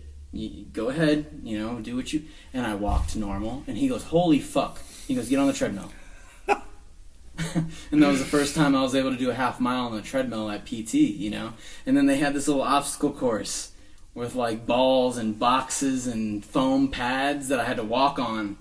So it's just, I'm leveling up. For like different weight bearing and shit? Yeah. Like, okay. Yeah, because I wasn't able to walk before. Right. But now that I'm showing them I'm able to walk, they're like, okay, let's go. Next level. Dear Lord, man. It's cool. That's 3 times a week. That's like a testimony to like medical science and stuff. Yeah, like, yeah. I went into the wrong field. I want to say one thing, because I was in this conspiracy theory as well. So there's this conspiracy theory about being an organ donor. Don't do it, brother. If they see that you're an organ donor, they ain't gonna save your life. Well, when I got my motorcycle license, it was very strongly suggested. Yeah. Right. Oh yeah. Almost damn near forced. No. Let's be honest. Right. Just. But for a regular person, you know, that's a nice thing to do, right? If I'm gonna die, take my organs. Yeah, I use my eyeballs and my liver and my kidneys and shit. Come on. 100%, dude. 100%. Some people need that. So some people go, no, don't do it, because if you're on the bridge of living or dying, they're gonna let you die. They're gonna take your organs and give it to a bunch of kids. I'm gonna tell you guys right here, from fact, I'm an organ donor. I wish I had my license on me. I'd show it. I wouldn't. But I would, hypothetically. But they tried to save my life for probably a week. Yeah. Of countless hours and trials and errors. How many days were you in a coma for? 6 days in a coma. Yeah. But what I'm getting at is they could have just pulled the plug, bro. I'm a pretty healthy fucking dude, you know? I smoke cigarettes a little bit. My lungs might not be the best, but my kidneys are good, heart's good, stomach, everything. So that's where I'm like, I don't know, that conspiracy theory kind of goes out the window. Those motherfuckers really tried to keep me alive. Yeah, you were literally on the... I could have died. Let's be honest. You died once. Yeah. Supposedly. I guess. I never don't know I never saw that God. for a fact, right? So you died once. You I never saw God. spent 6 days in a coma. Yeah. On the verge of death. Yes. In a hospital. Yes. I think we can debunk that one.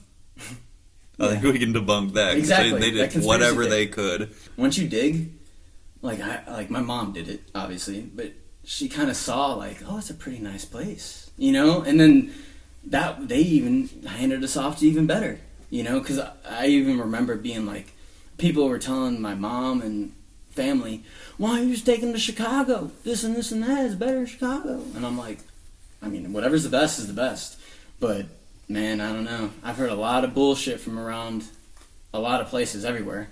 But, you know, you just run into the right people sometimes. For sure, dude. And just like it's not even really closely related, right? But I met your mom for the first time after your accident. Yeah. And never met this lady in my life, right? And I don't even think I'm trying to remember.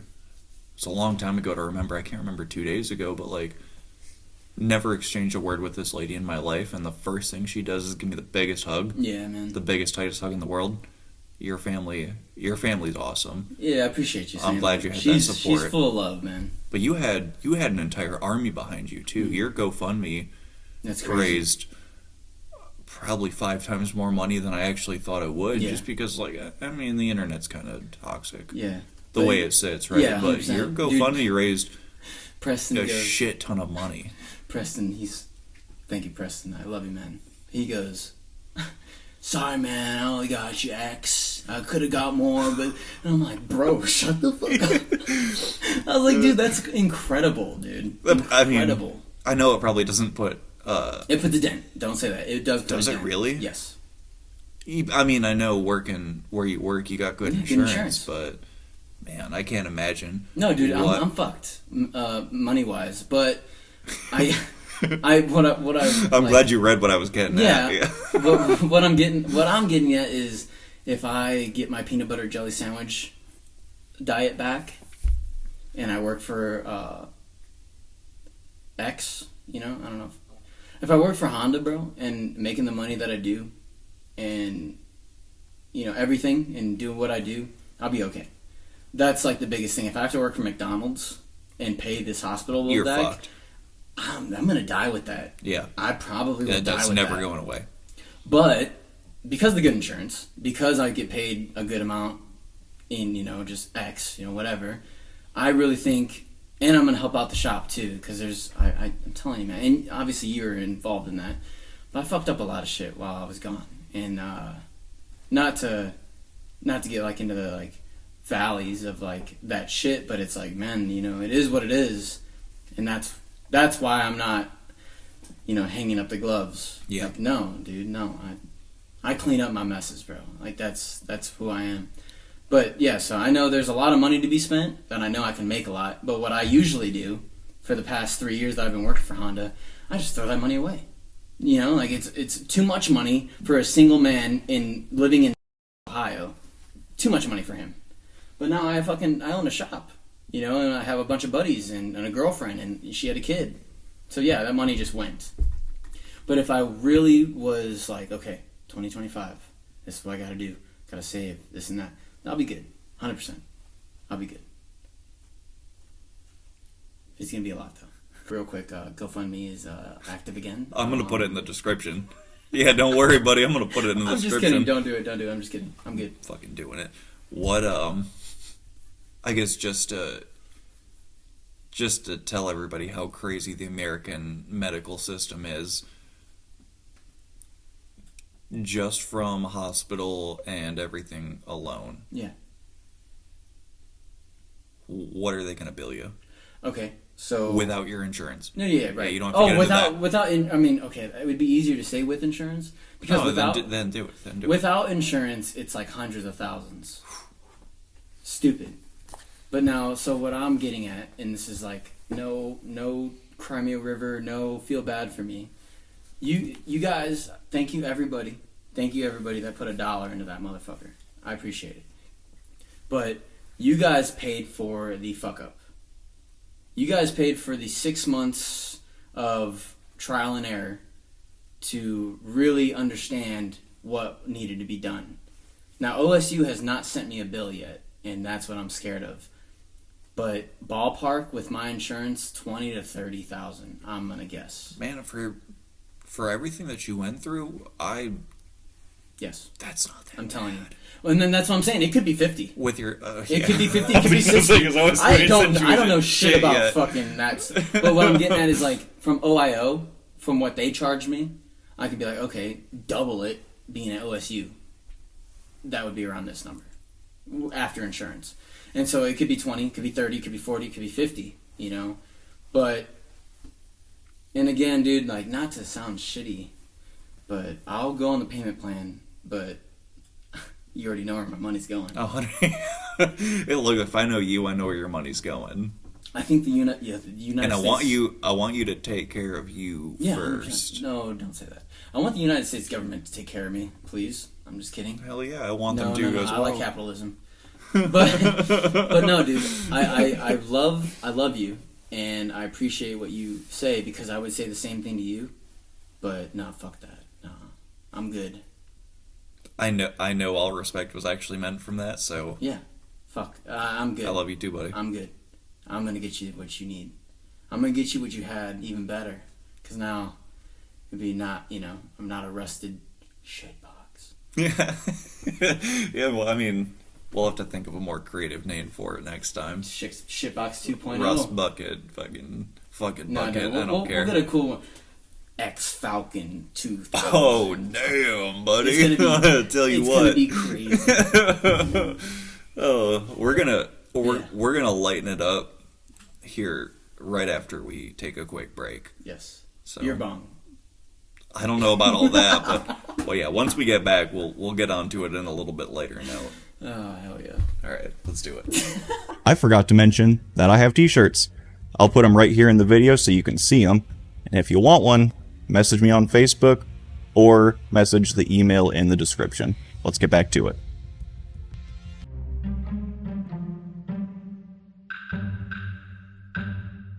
Money, no option, right? Right. What's your dream build?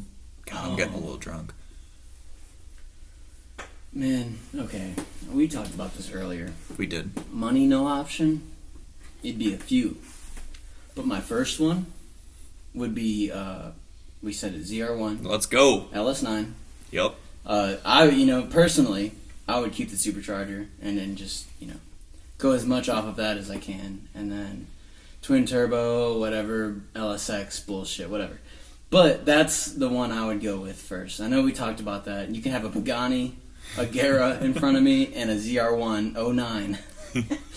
C6 ZR1, I'll pick the C6. But if you're being strategic and smart, I'd pick the Pagani. Oh yeah, and then sell it for 5 ZR1s. And then buy 5 ZR1s. And you'd be fucking great. But yeah, for the principal, no. ZR1, dude, and the LS, just like Honda. I believe Honda and Chevy are very alike. That it's just cheap, good power. Power to weight ratio is just fucking insane with those cars. Yeah, those ZR1s are nuts. Like, you can hit them from like a 40 roll, 50 roll. It doesn't matter. It's gonna hook up. Or from a zero. Yeah, they're dig monsters, dude. Yeah. I mean, I guess there's a reason you don't see them in a lot of no prep races and shit, but like they're still dig monsters for just being a normal car. A lot of them, if you want to get 1,000+, they're bolt-ons. Yeah. So it's like, it's cool when you see like a stock Corvette going up against a built GTR or built Lambo. Yep. It's really cool. I mean, it's a built Corvette. No, not saying anything against it. Stock Corvette can beat anything. No. They're bolt-on. They're built. And they're tuned perfectly, but you have to spend thousands, hundreds of thousands of dollars to get what you could just get in a fucking American-made, brother. You know what I'm saying? Yeah. So that would be, and same with the coupe. That's probably what I'll end up in, is a supercharged LS fuel injection. Sorry, Dad, I have to say it. No carburetors here, dude. I'm sorry. Gonna take carburetor off that motherfucker. It's funny. Trevor wants me to do the cap turbo with the cap on the carburetor. Oh, like a blow through system. Yeah, that's disrespect in my eyes. I get it. Like if it was that's some Fast and Furious Cuba shit, though. Well, if it was blow through carburetor, fucking turbo set. Yeah. Yeah. If it was a closed, like on the GTO that I have outside too. Mm-hmm. If it was that, maybe I'd do a turbo setup just for the fuck of it.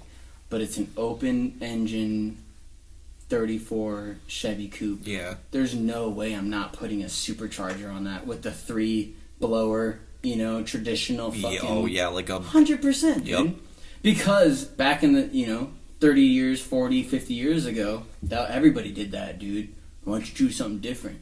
But nowadays, everybody has. Oh, now it's rare. X, Yeah, you gotta go to like a gasser specific race to like see shit like that. You have to go. Yeah, exactly. You have to go to an old school fucking the James Dean Fest. Yeah, and if you see that at a car show now, you're like, oh, all right, Fairmount. Boomer. Yeah, nice parasite on that fucking big block. In Fairmount, Indiana, you could be like, yeah, it's a nice CUDA, but my Honda smoked that thing. But again, it's just on what you like. It's on what you like. I love that coupe back there, dude. It's what I was. It's my first GTA. Yeah, 100%. I guess we'll switch it from that, right? So like you're on a strict budget, right? Yeah. I think we all know the answer to this, but like, what's your go-to build on a very strict, tight budget? I don't know. Again, 10 grand. I feel like you need at least 10 grand to make a car. But for what though? Quick. That's what I would say is drifting. Dare I say straight quarter mile? Yeah, drifting. Straight line. Okay. Straight line. Because you could do... You're racing people stoplight to stoplight. You're having a fun street car. Exactly. You're doing whatever. And that's what I think about the coupe a lot. And in all Hondas, pretty much. But what I've been getting into more is rally. I think a K-Series all-wheel drive rally suspension Honda would be fucking sick. I think it would, too. That'd be awesome. But, yeah, our specialty is TC is going in a straight line as fast as possible. And that's my fucking... For sure. That's my meth. Like that's my fucking drug. I almost feel like the go-to there is a Honda. Yeah. Power to weight ratio. Yeah, because like with every fuck up we've had with the black car. Yeah. I'm 20 grand into it. Maybe a little bit less. I'm less than that. I'm probably 17 grand into I always say but that's with every fuck up we've had. Exactly. If we did everything right the first time. Yes. No, yeah. I'd probably be 11 grand into it. Yeah, again, but you can't have that. I know that. Yeah, no. money, I always say tight budget. The money that we put into that car And, you know, like I always say, like if I'm talking shit to a dude at Applebee's, like we were talking about earlier, if they give me a little hint that they know a little bit about cars, I'll give them my story. And I'll say, you know, the best part about the story is the front end snapped off. And it should be salvageable, you know, to a certain extent. And I always say that's like about 10 grand of everything, you know, time included. You know, I'm kind of giving the top end of that money. You almost can't include that. Yeah, but that's what it is to me. It's 10 grand that we, you know, life, time, and materials put into that car. Yeah, because how many all-nighters did we pull to make that thing work? Countless. 20. Yeah. I mean, let's be honest. My favorite thing... I was part of probably 5 of those, 6 of those. Yeah, my favorite part is even like today, and I know it's already getting a little late. My favorite thing is Thursday or Wednesday. I knew we were planning this, and I was kind of feeling a little sick. So I'm like, I have until Sunday morning to be okay. And like, look at where we're at right now, you know. So I love that. When you told me, I love you so much, Brett. In my core, literally what we're doing right now. Like, look at the quality, hear the fucking sound. This is imaginable. You can't say that. You gotta haven't edited anything after the edits. but no, dude. What I'm getting at is your bullshit. No offense, I promise. You know, your bullshit podcast that's gonna get 10 views, right? You're gonna put everything into it. 100%. Just like your fucking Honda that you're gonna drive down the street. You're gonna have a 700 horsepower Honda, you know. So it's just like it's just beautiful to see that in everything, you know. And so I feel you in that, and that's where I feel you on that, you know, with everything that I'm doing, you know. Kind of forgot the momentum that we were going in. I had a point there, I promise. Yeah, me too, buddy. Me too. I don't even remember what we were talking about before. Oh, money, poverty. Oh yeah, right? and just putting that money into the build. Yeah, and that's what I was getting at with your Honda. Is like, yeah, no, we weren't counting the money, but and same with anybody that wants to get their car fixed. It's not. Yeah, you're gonna have to pay for the parts. You're gonna pay for the labor. But that's not what this place is. This place is to fix your car or to make it go faster. Yep. You know, that's the goal. And a lot of places, and it's, you know, it's real. But a lot of places, because you don't know, they'll just take your money. You know, it's easy. With anything, you know, even with taxes, bro. You know, if I know how to do taxes and you don't, I'm gonna be like, yeah, $100. You know, I'll do your taxes. Oh, I haven't paid taxes in 5 years, dude. Don't say that. Don't say that. Oh, yeah. Cut that out. I definitely have. I think, like, if we didn't have the sponsors that we had and the generous... That was another beautiful thing that you did. Yeah, the generous, like, sponsorships that we ended up getting, that car wouldn't have been anywhere near where it was. Yeah. I mean, all things considered, we did pretty good with the things that we had. Mm-hmm. The things that I had traded up for or just acquired throughout the years before any of the money came in. I mean, yeah, the intercooler was flashy. Like, yeah, the wheels and the slicks were nice, even though I blew one out within 3 days. You had good material.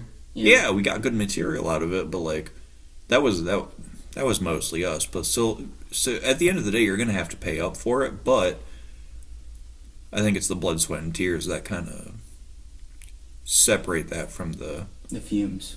Yes.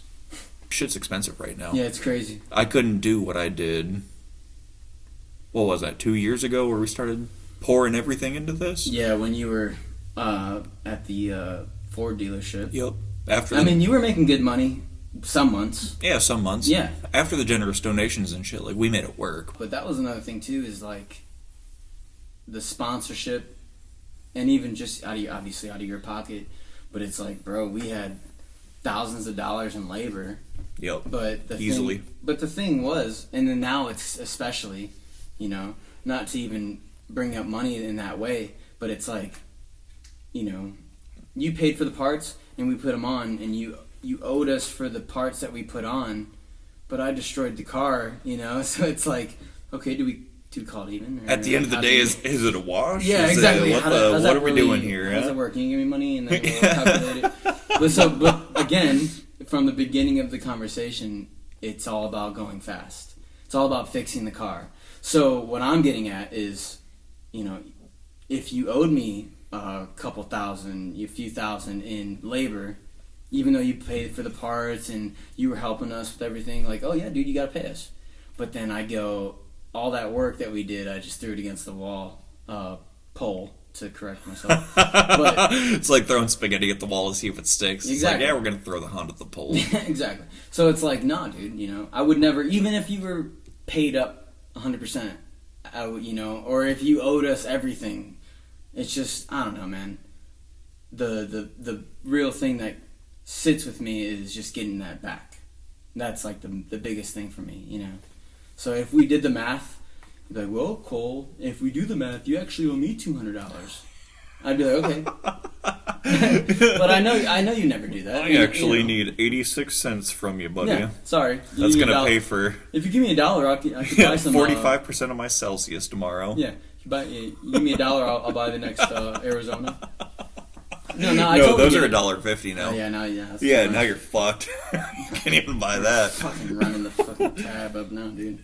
But yeah, dude, it's just crazy. Like, that's why you kind of work with cool people when you first start out. 100%. 'Cause I'd be fucked right now, dude. Oh, dude, if it were a corporate environment and I were looking to bosses for answers and that's the thing too, is managers and shit, dude, no way. Yeah, there'd be so much more We'd insurance. both be fucked. Yeah, there'd be so much more insurance and liability involved with all of this, to where hopefully we would both come out even, but the process. Yeah, we'd both come out in the hole.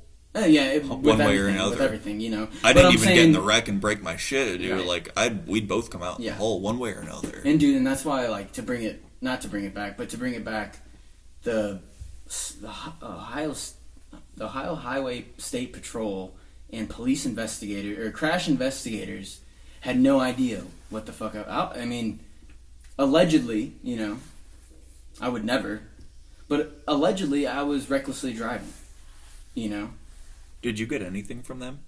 No. What do you mean? No. Really? No citations? No nothing? Oh, 100%. No, I got an operated control vehicle.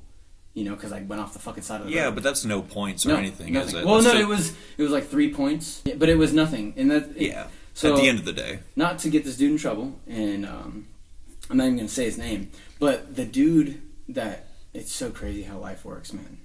Like, to get to a real note real quick, the dude the state patrol fucking highway, so that dude, I went to Tennessee on a fucking bachelor's fucking trip with this dude. And I didn't really talk to him. One, because he was a fucking cop. My buddy Bill was like, hey, yeah, I think he's a half-brother, My brother's coming along, and this and that. He's state highway patrol for Ohio. And I was like, okay, cool, man. Yeah. I'm not going to tell him anything about my life. That's the thing. Most of them are cool. He's going to put me in jail, bro. No, for sure. No, Most of them are. They're not cool, bro. I promise you. All right. I take your word for it. Right. But then, so that's in my head. Yeah. So we go on this. I've never done anything like this, dude. It's so hilarious. We did axe throwing, and the one thing this is what led to it. We were all on a fucking bike, and we were going down Nashville, dude. And we were all just fucking pedaling on a fucking little bench. You were all on one bike? On, like a whole little fucking carousel thing. And the main guy was running it. And we were all just pedaling around, drinking some beer, hanging out. And it was just, I would never pay money for this shit, man. Never. Axe throwing was amazing. I topped golf for the first time. Amazing. Oh, that's just a blast. Fucking amazing. And stuffed fucking potato rolls and, whatever the fuck. Right. And drinking. And then hitting a golf ball as hard as you can just to see what the hell happens. Yeah. Amazing. Trying to and then that was the same thing with this bicycle trip. Long story short, sorry, I'm tangenting. But so we all right, everybody, we're gonna take a little break, And so we all got off, and he was. I said I had to pee, and he goes, I'm gonna take a shot while you go to the bathroom. So I went and peed, and I came out and went, and I saw him at the bar. This is the cop that I haven't really talked to, but he followed me to the bar. So I went to the bar, and I was like, as I was walking to the bar, I see these two dudes to the left of him, like, eyeing him. Like, just like, 3 seats over, Right. just like looking at him, like, what the fuck, And I just, my own personal, Gary, Indiana. Hard town of Gary, Indiana. Hell yeah, Michael Jackson and shit, dude. Michael Jackson. So, I'm always looking, especially in a place I've never been. You ain't gonna fuck me over, bro, I promise. I'm not trying to talk shit. Gary is rough. Yeah. It's not gonna lie, dude. It's not that bad. Michael J came from there, bro. But anyways, so I get up to the bar, and without me saying anything, he goes, "Do you see our 2 friends behind us?"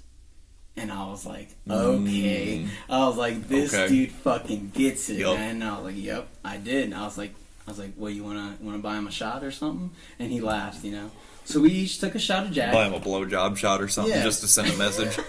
We each took a shot of Jack, and then we went back Puff on out a little your chest bicycle. a little bit. Went back on a little bicycle ride. It was nothing. But I just felt, same as with Tim, same as you, same as Trevor, Jackie, that first impression of actually knowing somebody is like, hey man, he's got a head on his shoulders, And of course, he's a fucking cop, dude, He's got to. Right. So that was just cool with me. This dude found me in the car, bro. I swear to God. No shit. He pulled up. That's the same dude? Was the first person to fucking... He said, in the beautiful country accent he's got, I seen thousands of fucking crashes like that. I knew that dude was dead. I know who was in that car. No way, that was that guy? That dude. And so he called he called the whole thing in. Didn't know it was me until after the fact. He didn't know it was me. But yeah, then after he was like, holy fuck, called Bill. Yeah, bro. How crazy is life, dude? I don't know if the camera will focus on this. These are real. That's crazy. The goosebumps. Holy so, yeah. And then so that's what he was saying. He's like, hey man. He was like, I know you. I know you ain't gonna be, fucking around. We're gonna get this shit straight.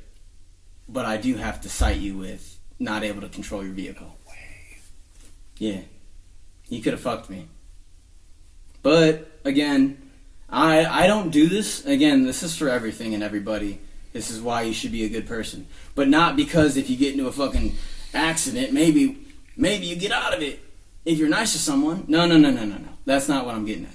You need to be nice to somebody because, maybe it'll, in the future, maybe, that's not the reason to, but maybe in the future it'll roll back on you.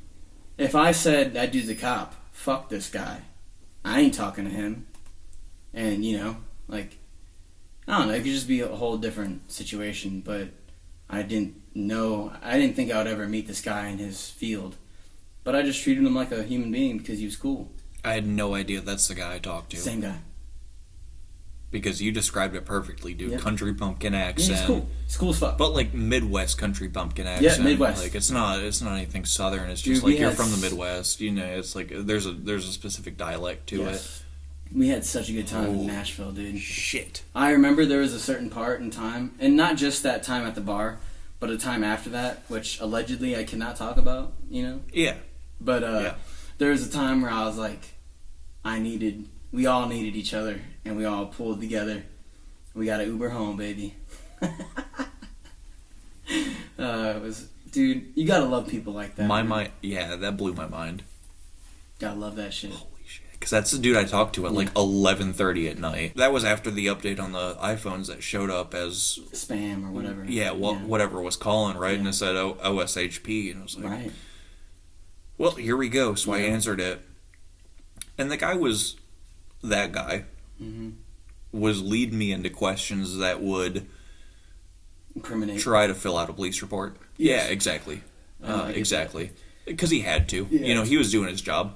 100%. And he was like, so, let's say he was in fourth gear. How fast would that be? And I'm like, well, to be honest with you, sir, that car could probably do fourth gear at about 50 mile an hour. Yep. Which I know the speed limit out here is 35. Right. But fourth because I'll incriminate you a little bit, but not enough for it. But like, he was doing $140. Yeah. Fourth gear in that car could do 100. That's crazy. But the thing that didn't, I'm in still disbelief about the whole thing, and that makes me believe that car has fucking power, baby, is from the train tracks to that pole is not far at all. For me to do that damage, that car had to have been moving. I bet that's less than a quarter mile. Moving. And that's why, dude, I'm like, can't even say this, but I'm going to say this. I mean, I'll do my time if necessary, but I'm surprised I'm not behind bars right now, dude, because that was a stupid fucking thing to do. I'm surprised you Allegedly. Yeah, I'm surprised you didn't wake up handcuffed to that hospital bed. Literally.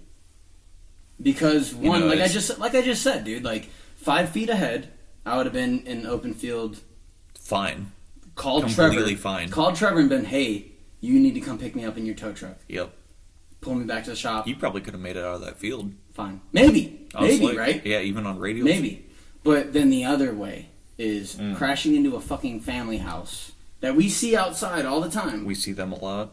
They have a pool in their backyard, and I'm just going to crash into their fucking front living room. I have this image in my head and this... Scars to prove it. Imaginary fucking display that I cannot say I remember.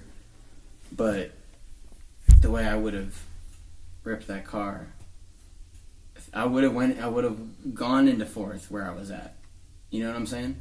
At that moment where I was at on that road, I should have clutch fourth, dump, and then it would have got traction if I had the wheel straight. Yeah, because it bangs real fast. But I have no idea, dude. But no one will ever know unless we go back in time and we can watch it. But I really do think that car was in third gear, because that makes sense too. The scars on your fucking thigh. My scar for sure. But what makes more sense is the time, the length. There's no way I would have been in fourth gear right there. If I was in fourth gear right there, I wouldn't have spun. There's no way. I would have... There's no way. That's fucking less than a quarter mile. Got an LS first and a GSR second and third, so it would have been a real long first and a real short second, third, and fourth. Either way, you're right. But... yeah, I know fifth wouldn't have been obviously in the... Yeah, it's not the question. First, no way. Fourth, I don't know, man. Well, the scars on your thigh kind of show that. I'm not even going to show it in the overlay. No, I don't want to get completely banned from the universe. But just fourth, one, the speed that I would be at, I would have traction fourth. And then if I was in fourth, we need to build that same setup and go to the strips and win money. If we did that if we spun into fourth, yeah, then we would be making a lot of money right now. The scar from the experience of that car and the length and distance of what we were just doing, or what I was doing, had to be third. But I remember Gage and Kyle telling me, see, and that's you have to have another podcast with them and talk about it. What did they hear? I don't remember exactly what they hear. Did they hear 1, 2, 3, 4? It's all different. Exactly. From Aaron next door. It's just so funny because, like, from what, you asked me a week after I woke up in the hospital, no, dude, there's no way. But right. After sitting with it and thinking about it, it's like, okay, I could have done this, That's the 2-week assumption that I had created in my head is the same as the 3-minute assumption that people have made when it just happened. But it's like, even though I don't remember, I still have, I went through it and I know. I don't know, man. It's hard to talk about. But at a fine point to have everybody at zero, I did fuck up. It wasn't a deer. Axle didn't break. I don't know, maybe a plug fouled out and I had, it could be anything, whatever, that threw me over to the right. Yeah. But you said it, and I've said it. I know that car hits to the left. I know it does. So maybe I was assuming it was going to hit left, and I didn't, it hit harder than it would have, so I overcorrected right, and then it grabbed again, and I went straight into the pole. Yeah, the roads were cold. And that's it. We'll never truly. I thought I warmed up the tires. Yeah, you'll never know. But I thought I warmed up the tires because I told Jackie, boys at Gage's house thought I just went from the shop into the pole. I promise you I would never disrespect your car that way. you know, so I would take it around to warm it up a little bit, right? Right. So I would assume that the tires are warmed up too. But it was 50 the week before, but now it's 20. Yeah. You know, so it's... We're in Ohio. The weather changes overnight. We driven that car a week before, bro. Beat the fuck out of it. More than what I probably did. It's crazy, again, NHL player slipping on ice. Yep. But... Something we've all done 100 times. But yeah, it takes that one time. Yeah. So, like, I guess to close it out, how is this going to change? How is this going to change your outlook on life after you basically met? I guess to keep it not religious or anything, whatever God is out there. Not to put it like that, right. But I mean. No, dude, it's just... I heard that you flatlined at least once during your journey there. No, like I said in the beginning, like it's just... Like anybody that goes through a near-death experience, you appreciate life a little bit more. But honestly, I mean, obviously it's more than that because of the situation. But, like, I always think of the, real quick, the multi-universe theory, you know? So... This may be a simulation, and I'm paying a lot of money to live a human life. And I died a bunch of times, but I add a couple more quarters to hit go and keep on living. I think that just keep on adding them credits. Yeah, I think that there's branches in this universe of all these multiverse theories, and I'm pretty sure I died in a lot of those. But in one universe, I was like, game over. And he's like 10 seconds until you add more credits to play again. And I was like, man, fuck it. I'll use my last credits. The alien that's playing me, you know, not to be fucking weird about it. But yeah, so that's how I think about it is like, man, I have an experience that, you know, is worth more than any dime that you can put on it.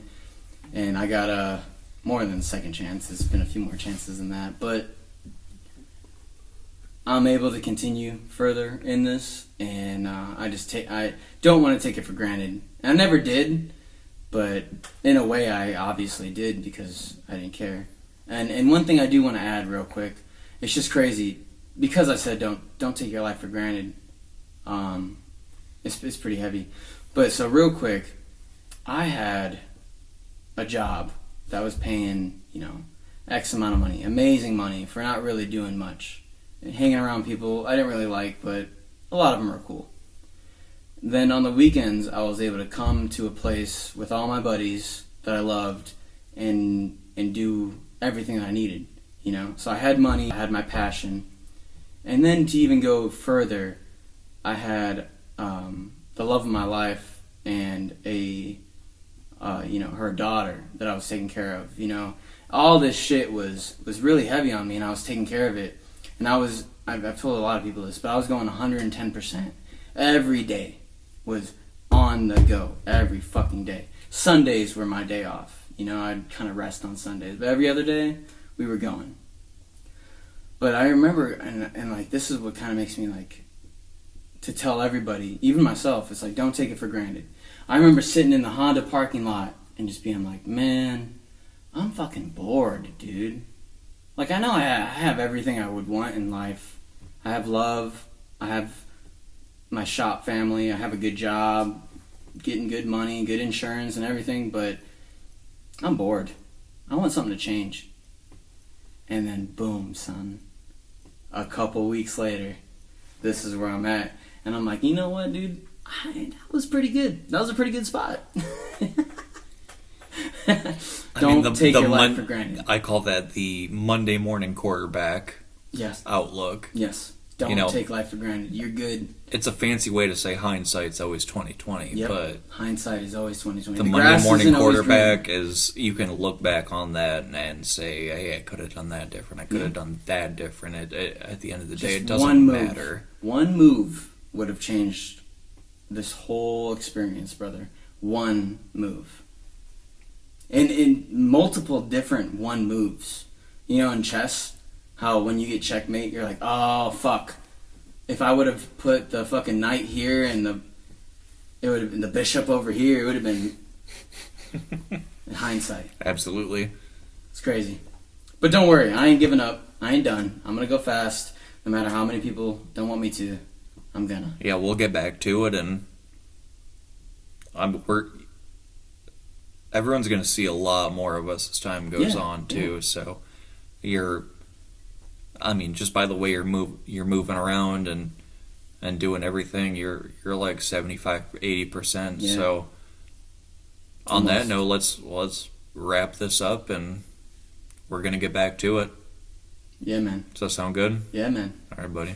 Thanks for doing this, dude. That's a good one. Love you a bunch. I'm very excited. I appreciate you. I love this shit. Hell yeah. Let's get it. Nice seeing you.